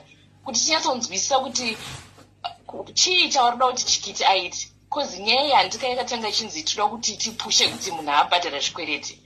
But zvinhu zvacho zvaakuzoitika manje kuda hazvichanzwisisike kuti muri kuda here kuti zvikwereti zvibhadhare kana kuti makuda kukwadza munhu, makuda kuuraya munhu. Ndo contribution yangu. Right. Ameno Kola. Thank you very much. Gatinzwe vanopindwa chitudi. Because apa muri mapati 2 akasangana pa. Muri mapati 2 akasangana ipapa. Hello Kola. Hi. Hi, Kola. Right. This round issue, so many people are getting involved that are not owed a penny. If people who are old, they will be the ones to, and the other thing, she never said people to go to their lawyers. She said to go to their lawyer, to her lawyer, to have a payment plan in place. Some people are still coming out in other platforms saying, yes, they've been paid. But these people who are not owed a penny, they are the ones who are running around spreading a wrong narrative, which is wrong. And what is happening today, I heard somebody saying, oh, her life, she was name dropping. Guys, there is a lot happening on the background that you don't know. That life that people contributed, the PF woman contributed some money, even though now she wants the money back. All those people are implicated and they're being investigated. So it's not a one-sided thing. It's not. But the problem is people, they only listen to one side. That's where the problem is. Yes, there has been an evidence that the other Lucifer tried to send some people being paid $50 to go and beat somebody up. Is there. And all this, it may be a ploy that if that woman gets hurt, they will say it's the party, yet it's them. Lucifer, is there Lucifer in the audios? Sorry? Was there a Lucifer in the audios? Lucifer, well, it's the nickname I'm giving one person. Oh. Because I've never seen that level of bitterness. And some people who are even talking here, you can hear the bitterness in their voices. And I'm thinking, does she owe you? No, she doesn't. Breathe. You know, breathe. Because whatever, it's clear they want to take it down. But how? That is the issue now, that people are looking at how are they going to take it down, because they have tried everything. This scenario which is happening right now, even of Tom Jones, that is a diversion because they know there is so much heat behind the scenes regarding the audios which were leaked. And somebody sent the audio, the video where Tom Jones was insulting the president. It was forwarded. And that's why Mighty was implicated, as she stated, in her life. But people, they are not interested in that. You know? Okay. People are being paid. She's working very hard to pay back people. But those people who are not owed a penny, can they shut the fuck up and let her pay people? And that's it. As simple as that. Okay. Because if there wasn't any one person who has come out and said, yes, I'm being paid, so and so she has been paid. She is paying people. But obviously, she doesn't have the money to pay a lot of people. She doesn't. And this narrative saying, oh, she said people don't come to Zimbabwe. No. Let us be clear. The people she spoke about, it didn't mean that the party was going to do anything to them. Those people, they've got warrant of arrest. That's what she meant. But anything the woman says is being twisted to be made to be something which is not. It's a shame. Zimbabweans, we are an intelligent community. That's what Robert Mugabe gave us. That intelligence, that education. Sometimes it helps to use it. Think. That's my contribution, Sis Melly. Thank you so much. Thank you very much, Kola. Thank you very much, Kola. Hey, nasi ne varungu vese vakazara pano, guys. Varungu vose varipo pano nasi. Huye nikisi. Hey, vatimbotori UK yanyanya membotoro SA. Ah. Toro vese. Hello, Kola. Smelly. Yes, Kola. Inakunda mpututa pa msoro pa anko. Anko ababasi anko vecho kwadi varutotsvagawo kachoviri. Maititi vari kutotrasta anko zvatotara pepe vachiti handitozivi chiyako kungotovhara uko because munhu ukatarisa pakabuda maadhoyo aya akataura uyu jeki kukambani yavo yemotikari uko hakuna angu anga atosvika ndiani akavapa ndivo handi ndo vakati vakarekodwa ivo varipo. Okay. Saka ango panyaya maititi naango vanozivana asi ango havadi maititi vari kutotsvagawo maviewers nemari. Maititi vari kuda ango kuti vari kutovapa kuti vatuke vanhu. Okay. Sezvavaimboita paipa vachitumani giketi asi kusi kwokuti ango vari kutotsvaga because vanotozova vari kutodya mukamboonepinye kwekutsigira munhu kwokuti after 1 hour iye hatorina kontende ango wacho. Every hour yatonyaya maititi. Every hour nyaya maititi. Do content yacho. Do content yacho Kola. Ai. Yake akavhura account. Tiri kuroda yake akavhura account iyoyo. Unotsvaga along the way. Unotsvaga pakati papa uchifamba. Zvakaoma. Plus maititi ngavadzidze pamuromo. Ngapaite pashoma. Plus kutsiurika ngatsiurike. Ndinorangarira pamakambotaura ukati zvino zvatiri kuita hazvisi right zvakanaka kuti masocialite tonzwanana nhasi tetiri kwanhingi nhasi tetiri kwanhingi ndo zvafanirwa kuita manje ava pakudzoreka chaiko hazviitiki izvozvo. It can never happen. It can never happen. Hazviitiki. Akana problem yekuti ava pamuromo chaipo apaka nokutuka vamwe vanhu kune mashoka vazi mashoka amwe vanotuka vanhu ndo mamwe ari kuvapinza feo plus vanhu vezvikwereti ipa kune vamwe havo vezvikwereti vanoita but panorwadza ndepavo pavo vanotaurawo vanoti sikomoto hamunhu mukuru dai vambodzosera vanyara because unotaura every day lost sikomoto nyangwe ari wrong munhu mukuru akaenzana mai yake ngavamubhadhari mari yake. Right. Thank you very much, Kola. Thank you. Right. Saka ndambobvunzawo comment section. I want to ask you, Cat Family, muri comment section. Saka apa panyaya iyi, are we agreeing kuti nyaya haisi ye kunzikwanzi pakati inyaya yezvinhu zvakaitika kudhara izvi? It includes also mari yezvikwereti.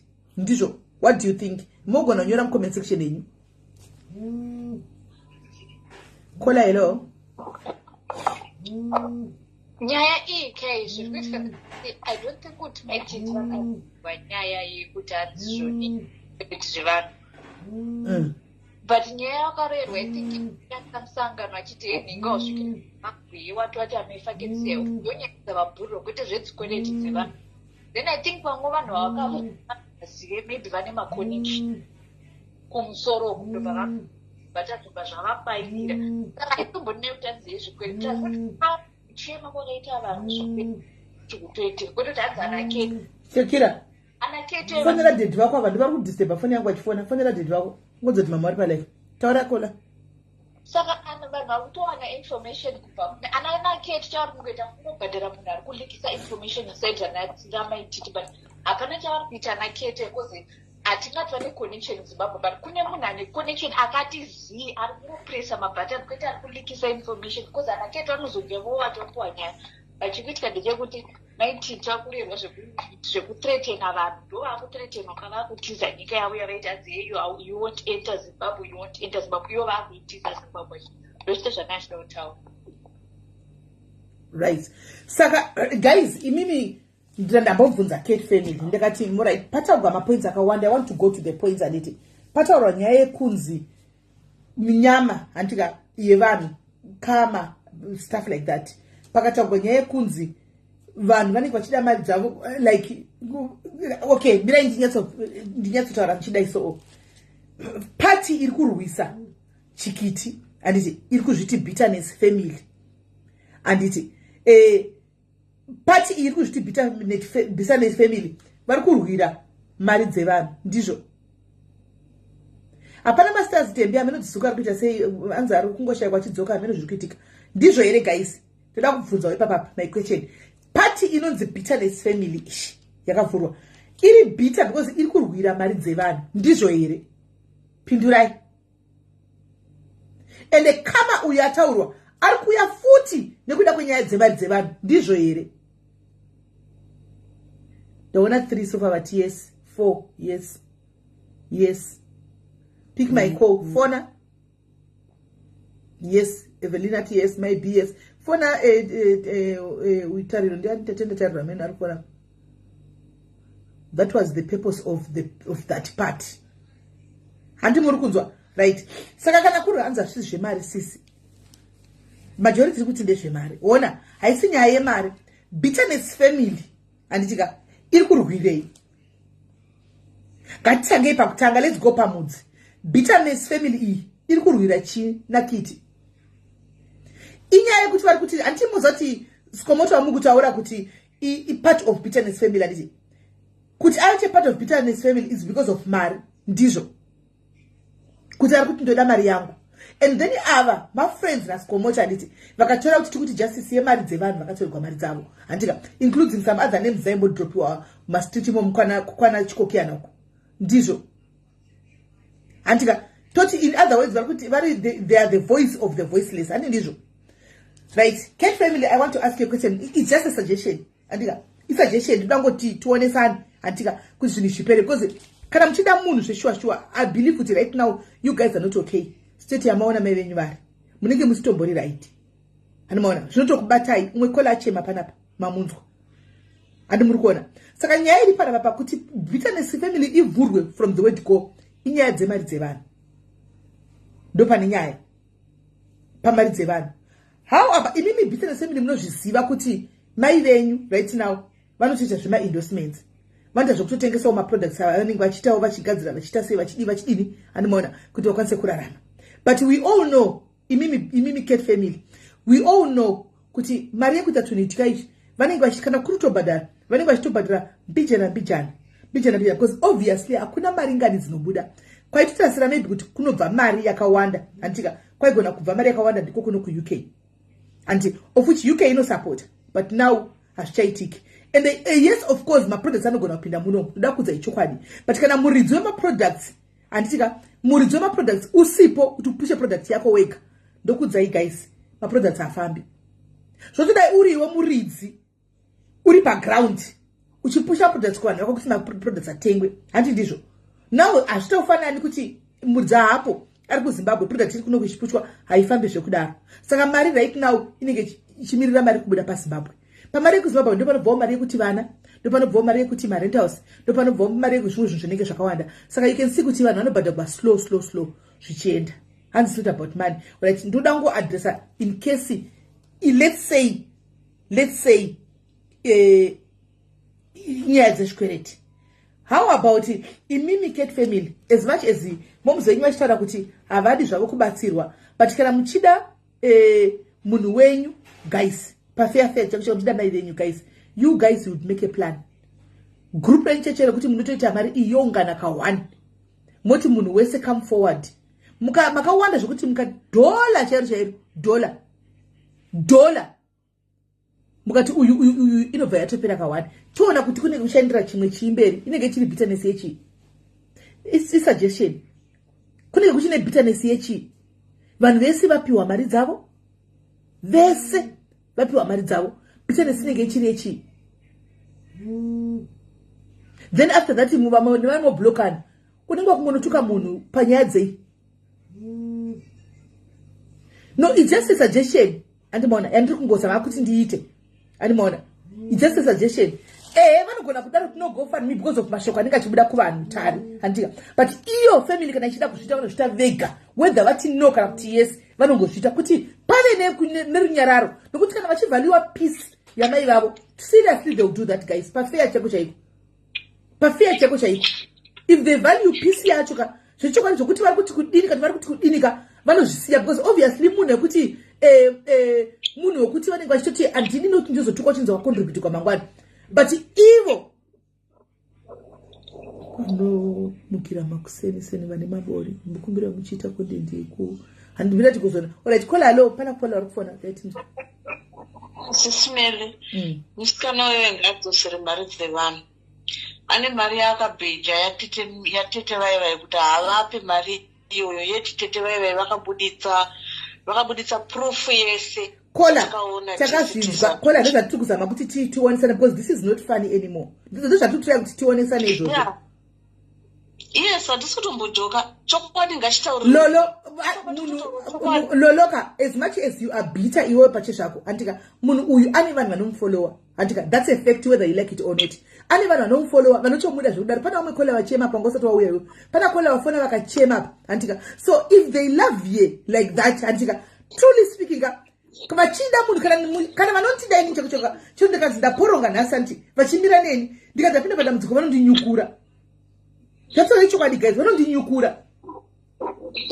SIS MELLY saka shamwari dzake dzinomuda dziri kudi kumudzora pese paaitaura achituka munhu waane chikwereti. Hapana chinhu chinorwadza kuti munhu ane chikwereti changu, but ndiye ane magatsi okuya achindituka pajekerere nyika yese ichinzwa. Chokwadi vese vanotaura kuti hanzi tete vai vanouya vachitaurirei paFacebook. Saka vaifanira kuita sei? Because mwana uyoyo aim yake yange iri yekunyaradza tete vai kuti vasamboti bufu. Saka vakagona vakauya pakajekerere. Saka kana vakataura everyday mari yakabuda paipaisi kutamba nayo. SIS MELLY muriko kunyika iyi muri kushanda. Zvikuru kushanda kurwadza. Asi imboadhisa panyaya yekushanda apa. Imbomira iyo. Asi nimbomira iyo. Munoziva, regai nimbokubatsirai chimwe chinhu 1. Andika kumasocialites uko. Paya pamunoseka paya. Muchitukirira paya muchiti vanhu makaenda kudiaspora kunogeza machembere nokusuka matuzvi. Zvokwadi matuzvi chinenge vanhu vanenge vachitogeza kunoku vachitosuka matuzvi mufunge. Asi vanhu vachitorarama. Ibasa kunoku is just a profession like unotoona varidzire nzvimbo venyika ine vachitoenda kwazviri. Munoona ndio imwe miromo yatinenge tichiti imwe miromo iyo iyi, guys, be very careful. Handika because nhasi vamwe vanhu vanogona kuzobatsira futika vanhu vanenge vachitobva kumari dzodzi kubva koko kumagaro echembere acho ewaya. Animona, zvinenge chizoda kuti dzichizoda kuti dzibatsirewo. Animona, saka patinoita zvinhu muromo ngaidzorwe. Vazhinji vari muno muUK ndakukuudzai vamunotona pasocial media havasi vese manesi we. Vazhinji makeyaraziwa ya chero vane ma25 years vari muno atori makeyaraziwa ya. Saka ngatidzorei miromo yedu iyi pakutaura paya, because ndio vanhu vachifunda nokusapota nokubatsira kuti zvemangwana. Anti munoda. Right, enderai mberi kwela mutauri mpedze. Andimukona SIS MELLY mataura exactly zvakanaka zvinenge zvamataura ipapapo. Asi mukada zvicherechedza musikana uyu akatuka chembere iyo akatorera mari yake. Chembere pachiye chembere ane makore mangani iri munyika imomo chembere yadi akaituka wakoma SIS MELLY mwana wanga adzosere mari dzevanhu especially paakabheja ina handisapoti handisi timu nhingi but akatora mari yamai vaivai ana ukama navo ngaadzosere mari yamai vaivai ipai vamwe mukana SIS MELLY continue. Thank you very much. Jane Jishongo saya pana pauchinyepa, don't come here and lie. Ndipe pandakabopa wakambondiona one day ndiseka anybody ndishati chamunotara munozviwanepi ndipepa wakambondiona ndivigire one screenshot yakambondiona ndichiseka. Tell me, show me pawakambondiona one iwe Jane Jishongo ndichiuya ndichitaura panapa kuti edi ndazoseka vede vanhu vari kutogeza padoteya ndipepa one, just give me one, ndipepa one screenshot kwete two. Hamati munondiconfuse nani because kana pane one munhu aimira handindaimira one munhu anaimira munhu achitaura nyaya dzekuti basa harina mari yakanyuka kuti ndishora history yangu pano kuti muSIU ndaitengesa mvura ndaitengesa ndaivata pasi ndichitengesa ndindaitaura pano. Saka statement rekuti anzi vanhu vainzi vaisekwa wakariwanepi we Jane Shongo? Wakariwanepi? Wakazvionepi? Hapasi pamuromo here madha pamunoda ngotanga wapa? Hapasi pamuromo pekuti motaura nyaya dzamusingazivi zvinhu zvamusina kumbovhira makaona because as far as I know you don't come here. Hamsati mambouya pano yasi handisati mambokuona padirect ndatokuona inhasi. Papa makandiona ndichiseka ndepapi makamboona kuti tipei screenshot. Chandoziva hapana chinobva pasocial media. Screenshot aripo. Bring a screenshot, one line, bring it. One line randakataura inini, bring it. Unotodaina wasiya ukoko watosiya zvaukoko kuko. Wakutoteke nesu kunoko. Siyana nesu wangu. Tinotongo kunyarawo because uri munhu mukuru. Leave me alone. Hausi munhu epane ndatombo ikoko. Hautombondioni kwako. Siyana neni. Hello, Kola. Hello. Yes, Kola, how are you? Very well, SIS MELLY. Taura Kola. Contribution yangu ndeyekuti chikitika ndoona kuke she's a serious criminal mind. And akazvitaura ega kuti inini anenge achikurongera meds. And I think kuti haana intention yekubhadhara vanhu mari. Ndo maonero angu. Vese vari kuti vakabhadharwa kana kuti vari kubhadharwa ndine ma-question marks. I think vanofanirwawo kumbopruvhawo kuti zveshuwa tiri kupiwa mari yedu. I think chikwiti ari kushandisa zvekuti because uya kusocial media zvavharara ndo inenge iri strategy yake. And zvimweni zvandiri kuona ndezvekuti iye mapictures ake they're very strategic. Akandotora nemukuru wenyika. I think akandomatora ane agenda yekuti ndisashandisa kuintimidata vanhu vakandoona ndinaye anenge achiita kunge andibatike untouchable. And at the same time akadisgraceawo mukuru wenyika nekuti zvaingoitikawo kumwiramira kwazvaiita zvakabuda futi paiyaina kunge kuti tinosahwira tinotsikana tinosocialize. I think ndo yanga iri motive yake. But inenge yakubackfire nekuti it was a two-edged sword nekuti zvakanyanziswa mukuru wenyika at the same time. And imwe nyaya yaari kutaura kuti ari kuterwa, her life is in danger. Inini zvangu she makes lots of false claims. Anonyepa munhu yawe. Ndo problem yatinaye naye. Nekuti she was able kuti hire private detective tafadzwa uya. It's not kuti izvozvo zvinotokuratidza kuti simba remusangano chairo haana. Akatobhadharawo TPI kuti amubatsire nenyaya yekuita yekuti vatsvagane vachike nenasavira wake uyo. Saka ndinoona kunge nyaya dzake idzodzo dzekuti ari kuterwa ngaatsvage kaganedzi tafadzwa atsvage vanhu kuda kuva vari kuteerera. I think ndokuti tinese kuona kuti basa rake chinyi riri sei, but nyaya dzake handiona kunge chinyi zvakamira zvakanaka. Munhu anongonyepawo and ngaadzosere mari dzevanhu as well. Right, thank you very much Kola. Saka tanga tichitara panyaya imimi guys pafeya chaipo pachitatara chokwadi guys nyaya ikai it won't end. Hazvimbozoperi guys mufunge as long as zvichingodaika handitozivi kuti zvichapera nekuita sei guys. Mari dzevanhu dzoda kungodzibhadhara kutanga kuna iye yatete midhi vacho Animona. You know what mari idzingo bhadharwa. And you know guys, when I shout out, you can't like kana muchida munhu wenyu guys, ingoita kuti everybody must be clear. Then to not bitterness family inenge chiri bitter pakuti chi. Because as far as it is right now, iri bitter pakuti iri kuti chiri bitter pakuti takamirira kuti vanhu vabhadharwe mari dzavo. Tikumirira vanhu. Aminoti munopaona sei ipapo imimi zvikiti. Aminoti munopaona sei ipapo. Right? Taura yenyu kola wayo. Uri sei? Mushe kanjani? Zvakambotanga zvichasekesa kabati pazvave kutaura chokwadi. Hazvisekesa. Hazvichanakidze to be honest. Handina kubatora tinosapota paFacebook.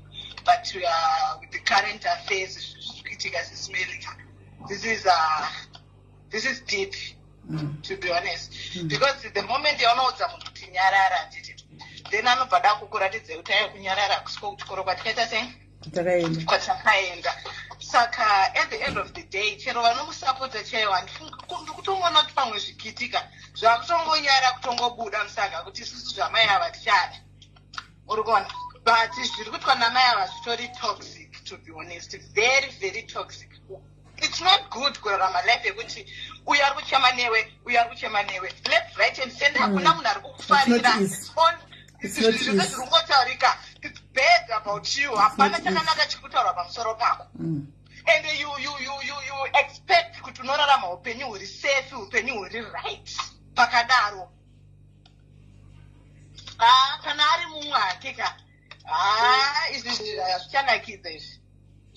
Izvi hazvichanakidza, to be honest. Inini kana kuchitonzi panoda kuti pamutongo handingosi hangu kujaji zvangu. Zvodana nditori jaji kandaimboita zvinhu zvekuti paFacebook paimbonyararwa zvekuti iye munhu yakangofarirwa chete akangonzi aenda kweucheri kweupenyu hwese. Facebook inoita discipline. Iye ndiye ari kukonzeresa zvinhu zvese zvikuitika paFacebook. Uyu ari kupopota kulive neku. Ese malive amunoona everyday anoitwa zviSmelly. It's about her. Yeah, it's that bad.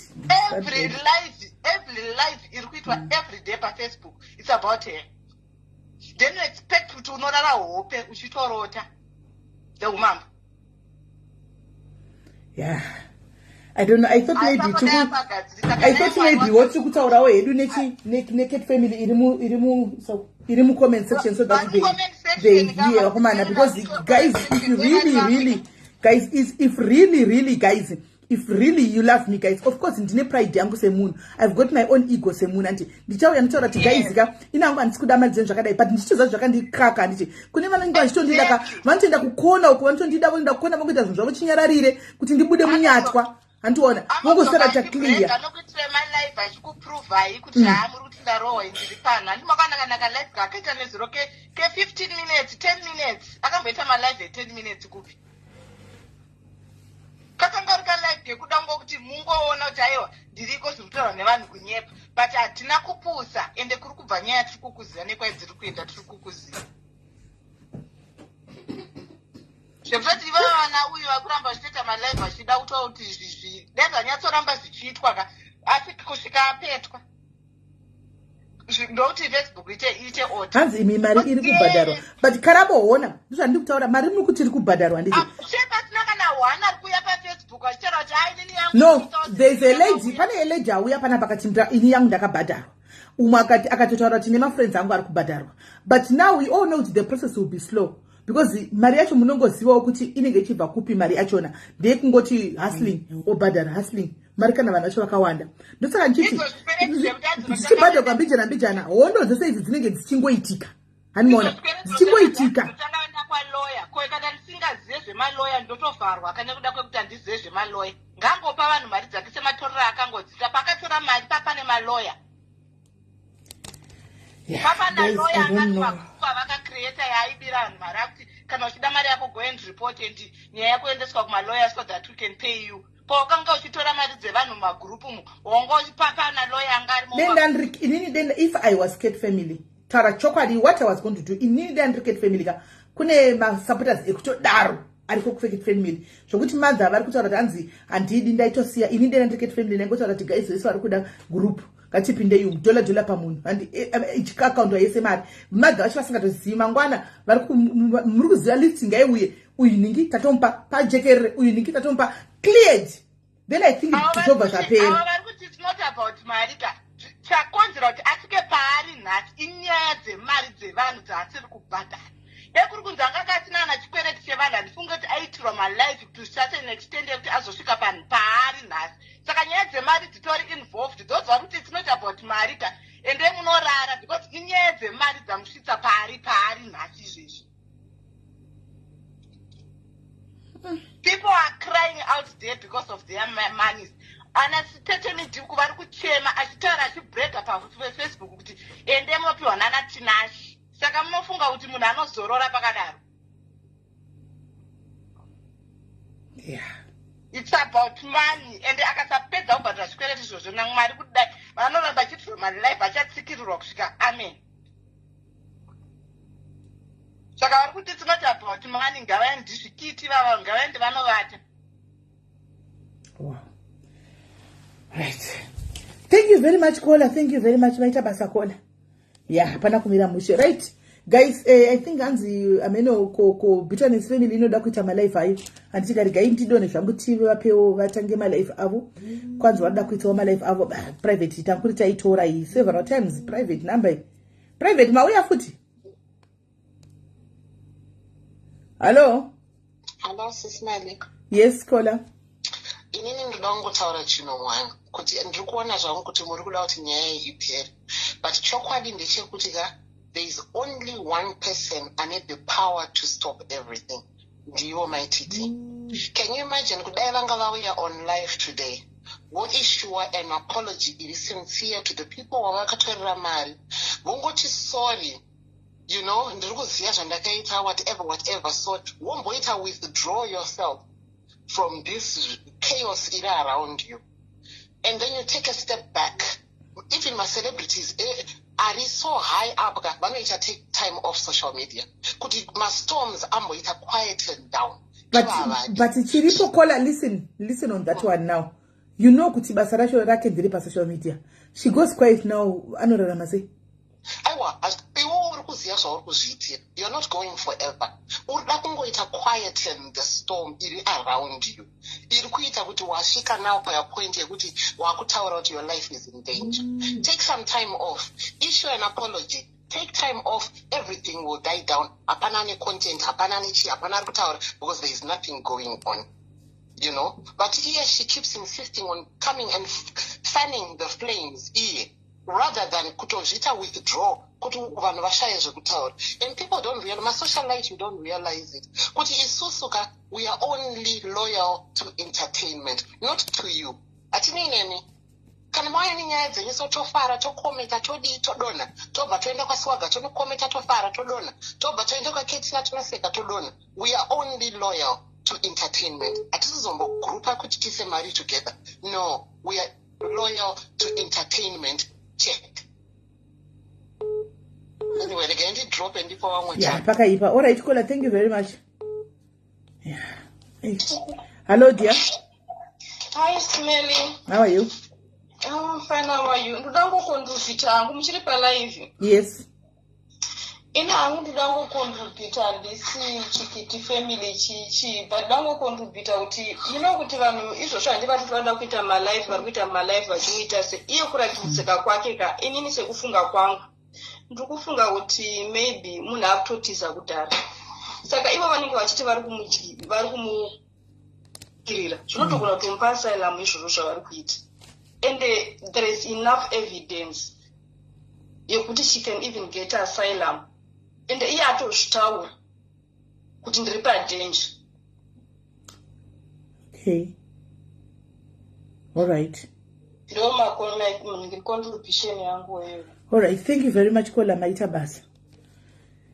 Oh, guys, aktora pafia chako zvichana kids kana une mukamo yakakonchenza zvina kids kuside kwese ini nangu ndiri pakati zvinonsatsitsuka tasawo avavo zvechokwadiwo mari inorwadza guys vakashanda vakawana mari dzeshe dzimwe dzakawandisa utasa kuside kwawo zvikuitika futi zve it's not nice anymore. Kosheya kuti saka zvoitwa sei? Caller, hello. Hello. Yes, caller. Inini hangu, what I think is kuti bitterness family is become personal now. And this kuti zvine chekuita nemari anymore. Okay. Even mari ikabhadharwa, mari ngaibhadharwe. Melly. Munhu kana wakango une mari yemunhu, she needs to pay. But it's become very personal and they are obsessed. Even mari ikangobhadharwa, still they will attack her. Before tisataziva kuti saka poitwa say what do you think can happen, Kola? What do you think can happen? What do you think for all these things to stop? Poitwa say kamchiti mimi isinya yemari chero mari kabhadharwa kuchiramba kuchiatakwa. Saka imimi kuona kwenyu poitwa say ini handifungi kuti pane chinotomboitika chichapedza nyaya iyi. Even akapinda muprison, even akafa, vanhu vachangosara vachimuataka. She's a magnet to that attack. Even panga ari muprison, vanhu vaingomuataka ingawani. Even before tisataziva kuti ane mari, taingoziva kuti vanhu vanomuataka. Saka I think itongori, munhu atongori a magnet to trouble. Kupera chaiko nyaya iyi haimbopera. Even akabhadhara mari yacho, acharamba achingoatakwa. Ndopfungwa dzangu. Yeah, pakaipa. I've never seen so much hate on social media, guys. I've never. Tinozati tinovengwa pa social media, tinovengana tinoita sei. But tikachituza inini ntoyo zati dimongo pane batangu tinombopandukirwa nemunhu ka tombotukwa cheko ka. But mangwana the same people vanenge vari kusei kuinbox tichitofana kuseka vachitati haiwa tichitotaura dzimwe nyaya zvatopfuura. But this, guys, hello. Yes, Kola. Ini ndiri kuona kunge nyaya idzi dziri kusangana. Pane nyaya tu. Pane nyaya dzevanhu vari kurwa because of their friendship. Vanhu vese vaitamba naye vaibva vagenga up. Handiti ndobva paita nyaya dzezvikwereti. These are two different things. Nyaya dzekurwa tikatarisa MB kuti sei akazotadza kuwirirana nachikitincho zvakatangira papi. Ndichangamire uyu achipopota kuti sei maenda kunoona Monica Mutsvangu. Uyu akati aiwazve haundorambidze kutamba newandotamba kana uri ushamwari wacho ngaurekete. Ndopakatangira nyaya. Saka ava vazoita ana Changamire vazoita mazano rini? Vazoita vanhu vakanaka rini, guys? Pese paitwa zvema-elections atina mubvanzwa vachitaura. Kana kuti chii, they were all against it. Nasi vanhu vese vakuti tsepete. Honestly. Tsepete ingo yayo ingo vesomwe inengo yakangoimbiwa hayo. Aiwa ndikureva kuti they are now supporting, as in vakusapota musangano wavanga vasingasapoti nguva yese. Totarisa futi kuti inyaya dzemawigi dzakanetserana uyu nevekwaIslander. Nyaya dzemawigi wazidora yangu wazodai wazonetsana nemunin'ina wangu wazodai zvisina kandi basa rese ndozvavakanetsana. Zvatenwa manje vaona kuti vese havagoni because they were just fighting, guys. Vanhu vairwa pasocial media. Ndobva vahaka nyaya yezvikwereti, ndobva vabatira panyaya yezvikwereti, ndobva vakutanga kumurova ikowo nekusadhirisi nawo nekusagona kuzvininipisa kakabva katadza kuzvideredza kakarambawo kakamira because zvinyu kuti vanhu vese vakundibvisa havasiri vandakakweretana navo but avanga vakutenga manje kuti vachi akaataka. Saka instead yekuti achiyezvehambula apologize adii vabva vatadza. But nyaya yangu iri pakuti ndikuona kunge vanhu vari kuti kari kuurwirwa vanhu vari kukarwisa because of zvikwereti. Kagara kachirwiswa even before nyaya yezvikwereti zvabuda.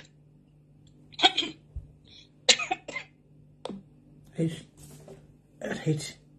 Ndokunga vakachidzwa.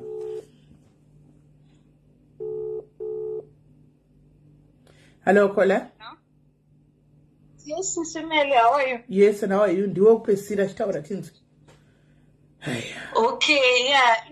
Ndachitaura kuti muzoti mhandu yemukadzi vakati tine mwoyo wakangoipa so. Handiti. Mukuta indononge sekutaura kwaita maititi nyaya yenhingirikini kaita kamuchacha nyaya yemusangano yekupinza president. Vanoda kuonesa vanhu nyaya yematangira yakaita kuti vazobatwa. I think ndo zvimwe zviri kuvaroverwa here izvozvo zvokuti vakatorwa mapictures napresident. Saka I think vaunganidza zvinhu zvese kuti vanhu vaone zvinhu zviri kuitika. Plus ndononge handizivi hangu kuti dai zvaigona handiti I think vambonotsvaga kana basa kana vava kutsvagwa zvemaCOC izvo zveshe vombomirawo zvechicelebrity zvocelebrity kuti vakwanise kubhadhara mari dzevanhu bozi kunze vanhu vanoshandisa mushonga. because hazishamisi vamwe maproblems avari kupinzana navo, vanhu vakavakesa, vanhu vakavaendera kun'anga kuti uyu munhu uyu ngaasatombodai. But zvinonyanya wedu ngatitarisei kuti munhu ane vana, munhu ane chii, vana vanoda kurarama, vana vachiri vadiki, vana vanodawo mai vavo. Saka pakadaro sematauro anga muchimboita kuti vanhu vecake family kanga vacontribute mari. Pongovhura group, vongotiwo $, vopa vanhu vorega kupaiwo maititi, vobhadhara ivo vanhu vachona vese vanonzi chii, vane zvikwereti nani naivo maititi. Ndo maonero wangu because nyaya yachona akaenda ndononge senyaya yemari chete. Because before vapinda mujera handiti yange ingori nyaya vaingonetsana nevanhu kutoti vainetsana because kazhinji mangazvitazi nyange pangu vabuda mujere vanga vakanyarara vakaapologize handiti vobva vambonyarara kunyarara kuti zi kubva kwapinda nyaya dzevana vavo dzemwana wavo. Muzoti pakadaro semubereki haunyarari because unonge wakutyira mwana wake kuti mwana wangu kuti mwana wangu mudiki pamwe haasi strong sezvandiri. Vanhu vachimumataka pasocial media vachidii vakadzi vakuru chaivo, vakadzi vakuru vachitoitira life mwana mudiki wavo kutira iye mwana wavo uyu musikana wavo. Asi zvinhu zviri right kuti munhu onyarara futi pakadaro vanhu vachikuatakira mwana. Vouya palife votaura side restori ravo kuti guys no zvakamira zvakadai. Vanhu vati wapindurei, unotaurisa. Hatisi vanhu tese takasimba mumwoyo. Umwe anogona zvimwe munhu anozvudza kuti ndakaita something it's better kuti ndinyarare kuti ndakanyarara ndinoita zviri nani.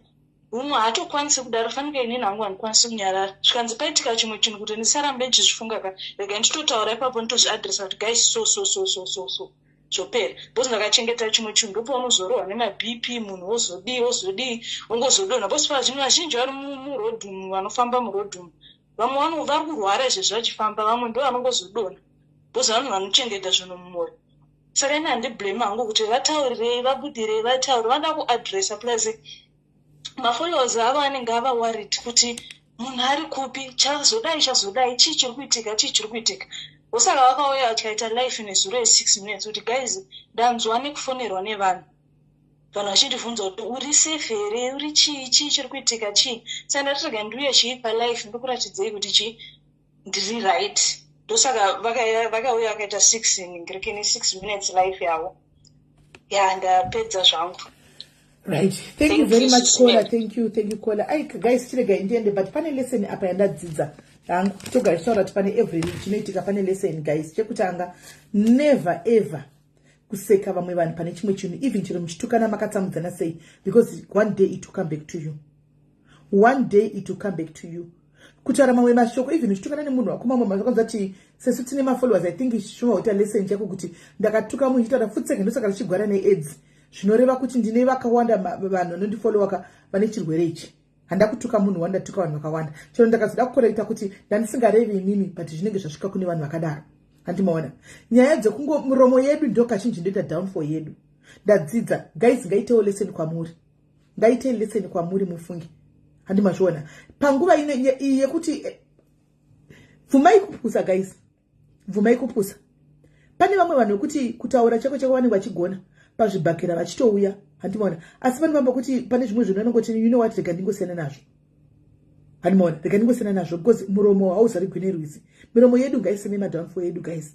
Ende tive vanhu kuti tinobvuma kutsurwawo even nevanhu vasina basa. Vatinoti havana basa vaya paupenyu. Handika, vatinoti havana mari vacho paupenyu. Vatinoti chii. Come on guys, life exactly tariro. Humility paupenyu. Humble yourself. Zvono ndibhowa ndozvondigwadza kana chingo handisi kuti ndiani mwe akaonekwa achikomenda kudaro kunonzi Melly wakakomenda kuti vanhu achiseka kuti vanasuka machembere. Nditotondinetsa kuti ndepapi because hapana pandoragarira nditaura zvinhu never. Ini ndogarisira history yekutanga kupenyu wangu ndichipinda muSouth Africa vanhu vese vanoziva tichitira tichina muplastic. There's no way yaungazofokasika mumunhu kwandakatangira ndokuziva. And in me, one person knows life ndizo kuti life inogona ngochinja anytime whether uri kuda kana kuti hausi kuda.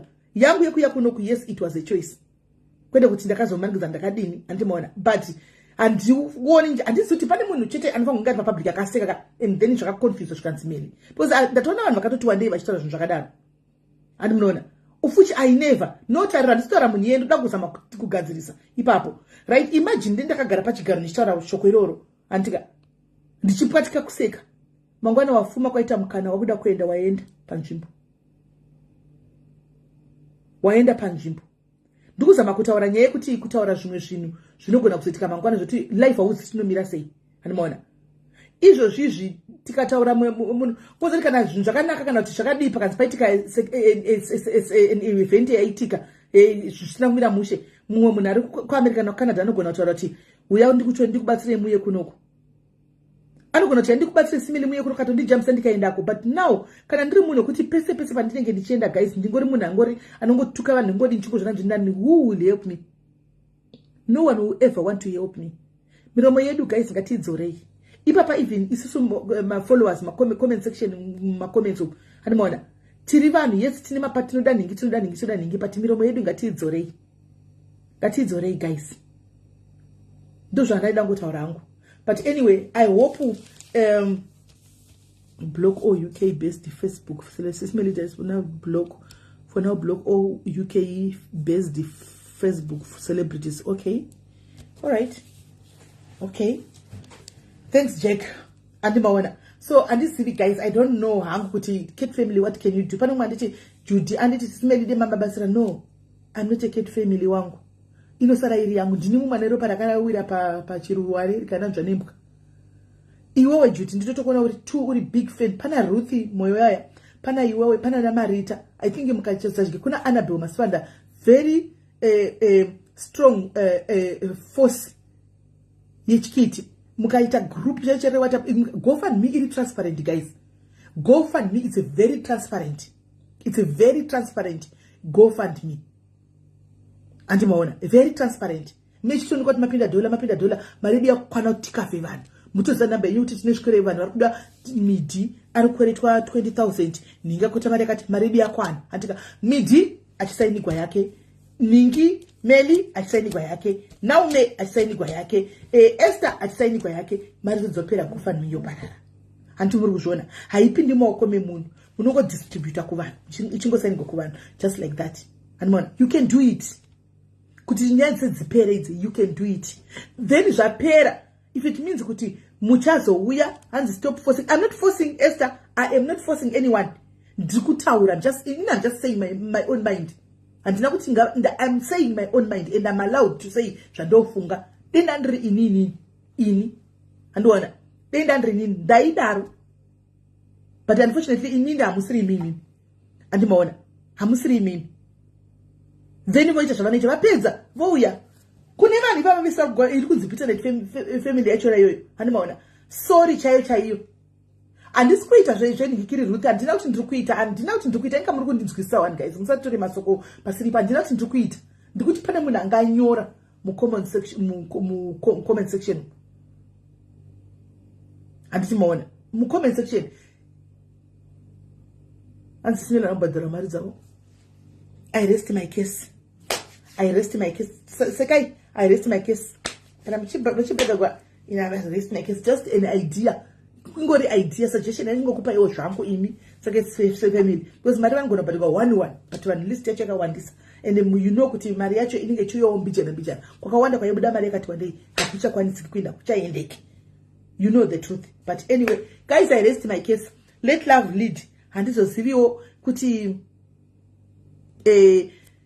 zvinozofamba sei kumberi but yo hameno guys tongomirira kuona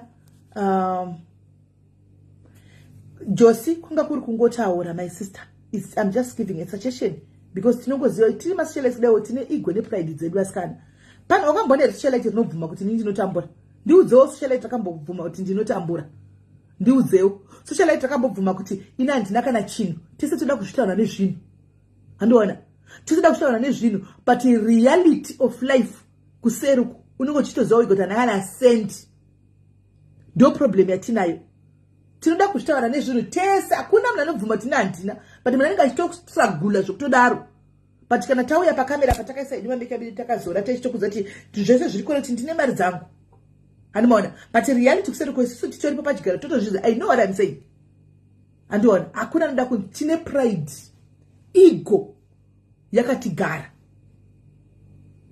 and that ego yoyo ndo downfall yedu handimaona ini kana zvainya kundiomera chako ndinotouya madiaries ndoti vakubaya zvakatinya madiaries please vedu vendibatsireiwo because life inochinja inoda kana zvainya kusvika ndaoma ndinouya because ndinotoona nevanhu vanenge vachitokudawo zvokutodaro havazombokude kuchidliwa neshumba zviite havazviite but I guess takasiyana kusiyana kwevanhu handi muri kuona so ndozvanga ndichingozama kutaurawo tetenda izvozvo chete just that like handina kuti itai kana kuti ndangotaurawo semunhu ari kungotaura nyaya iyi chete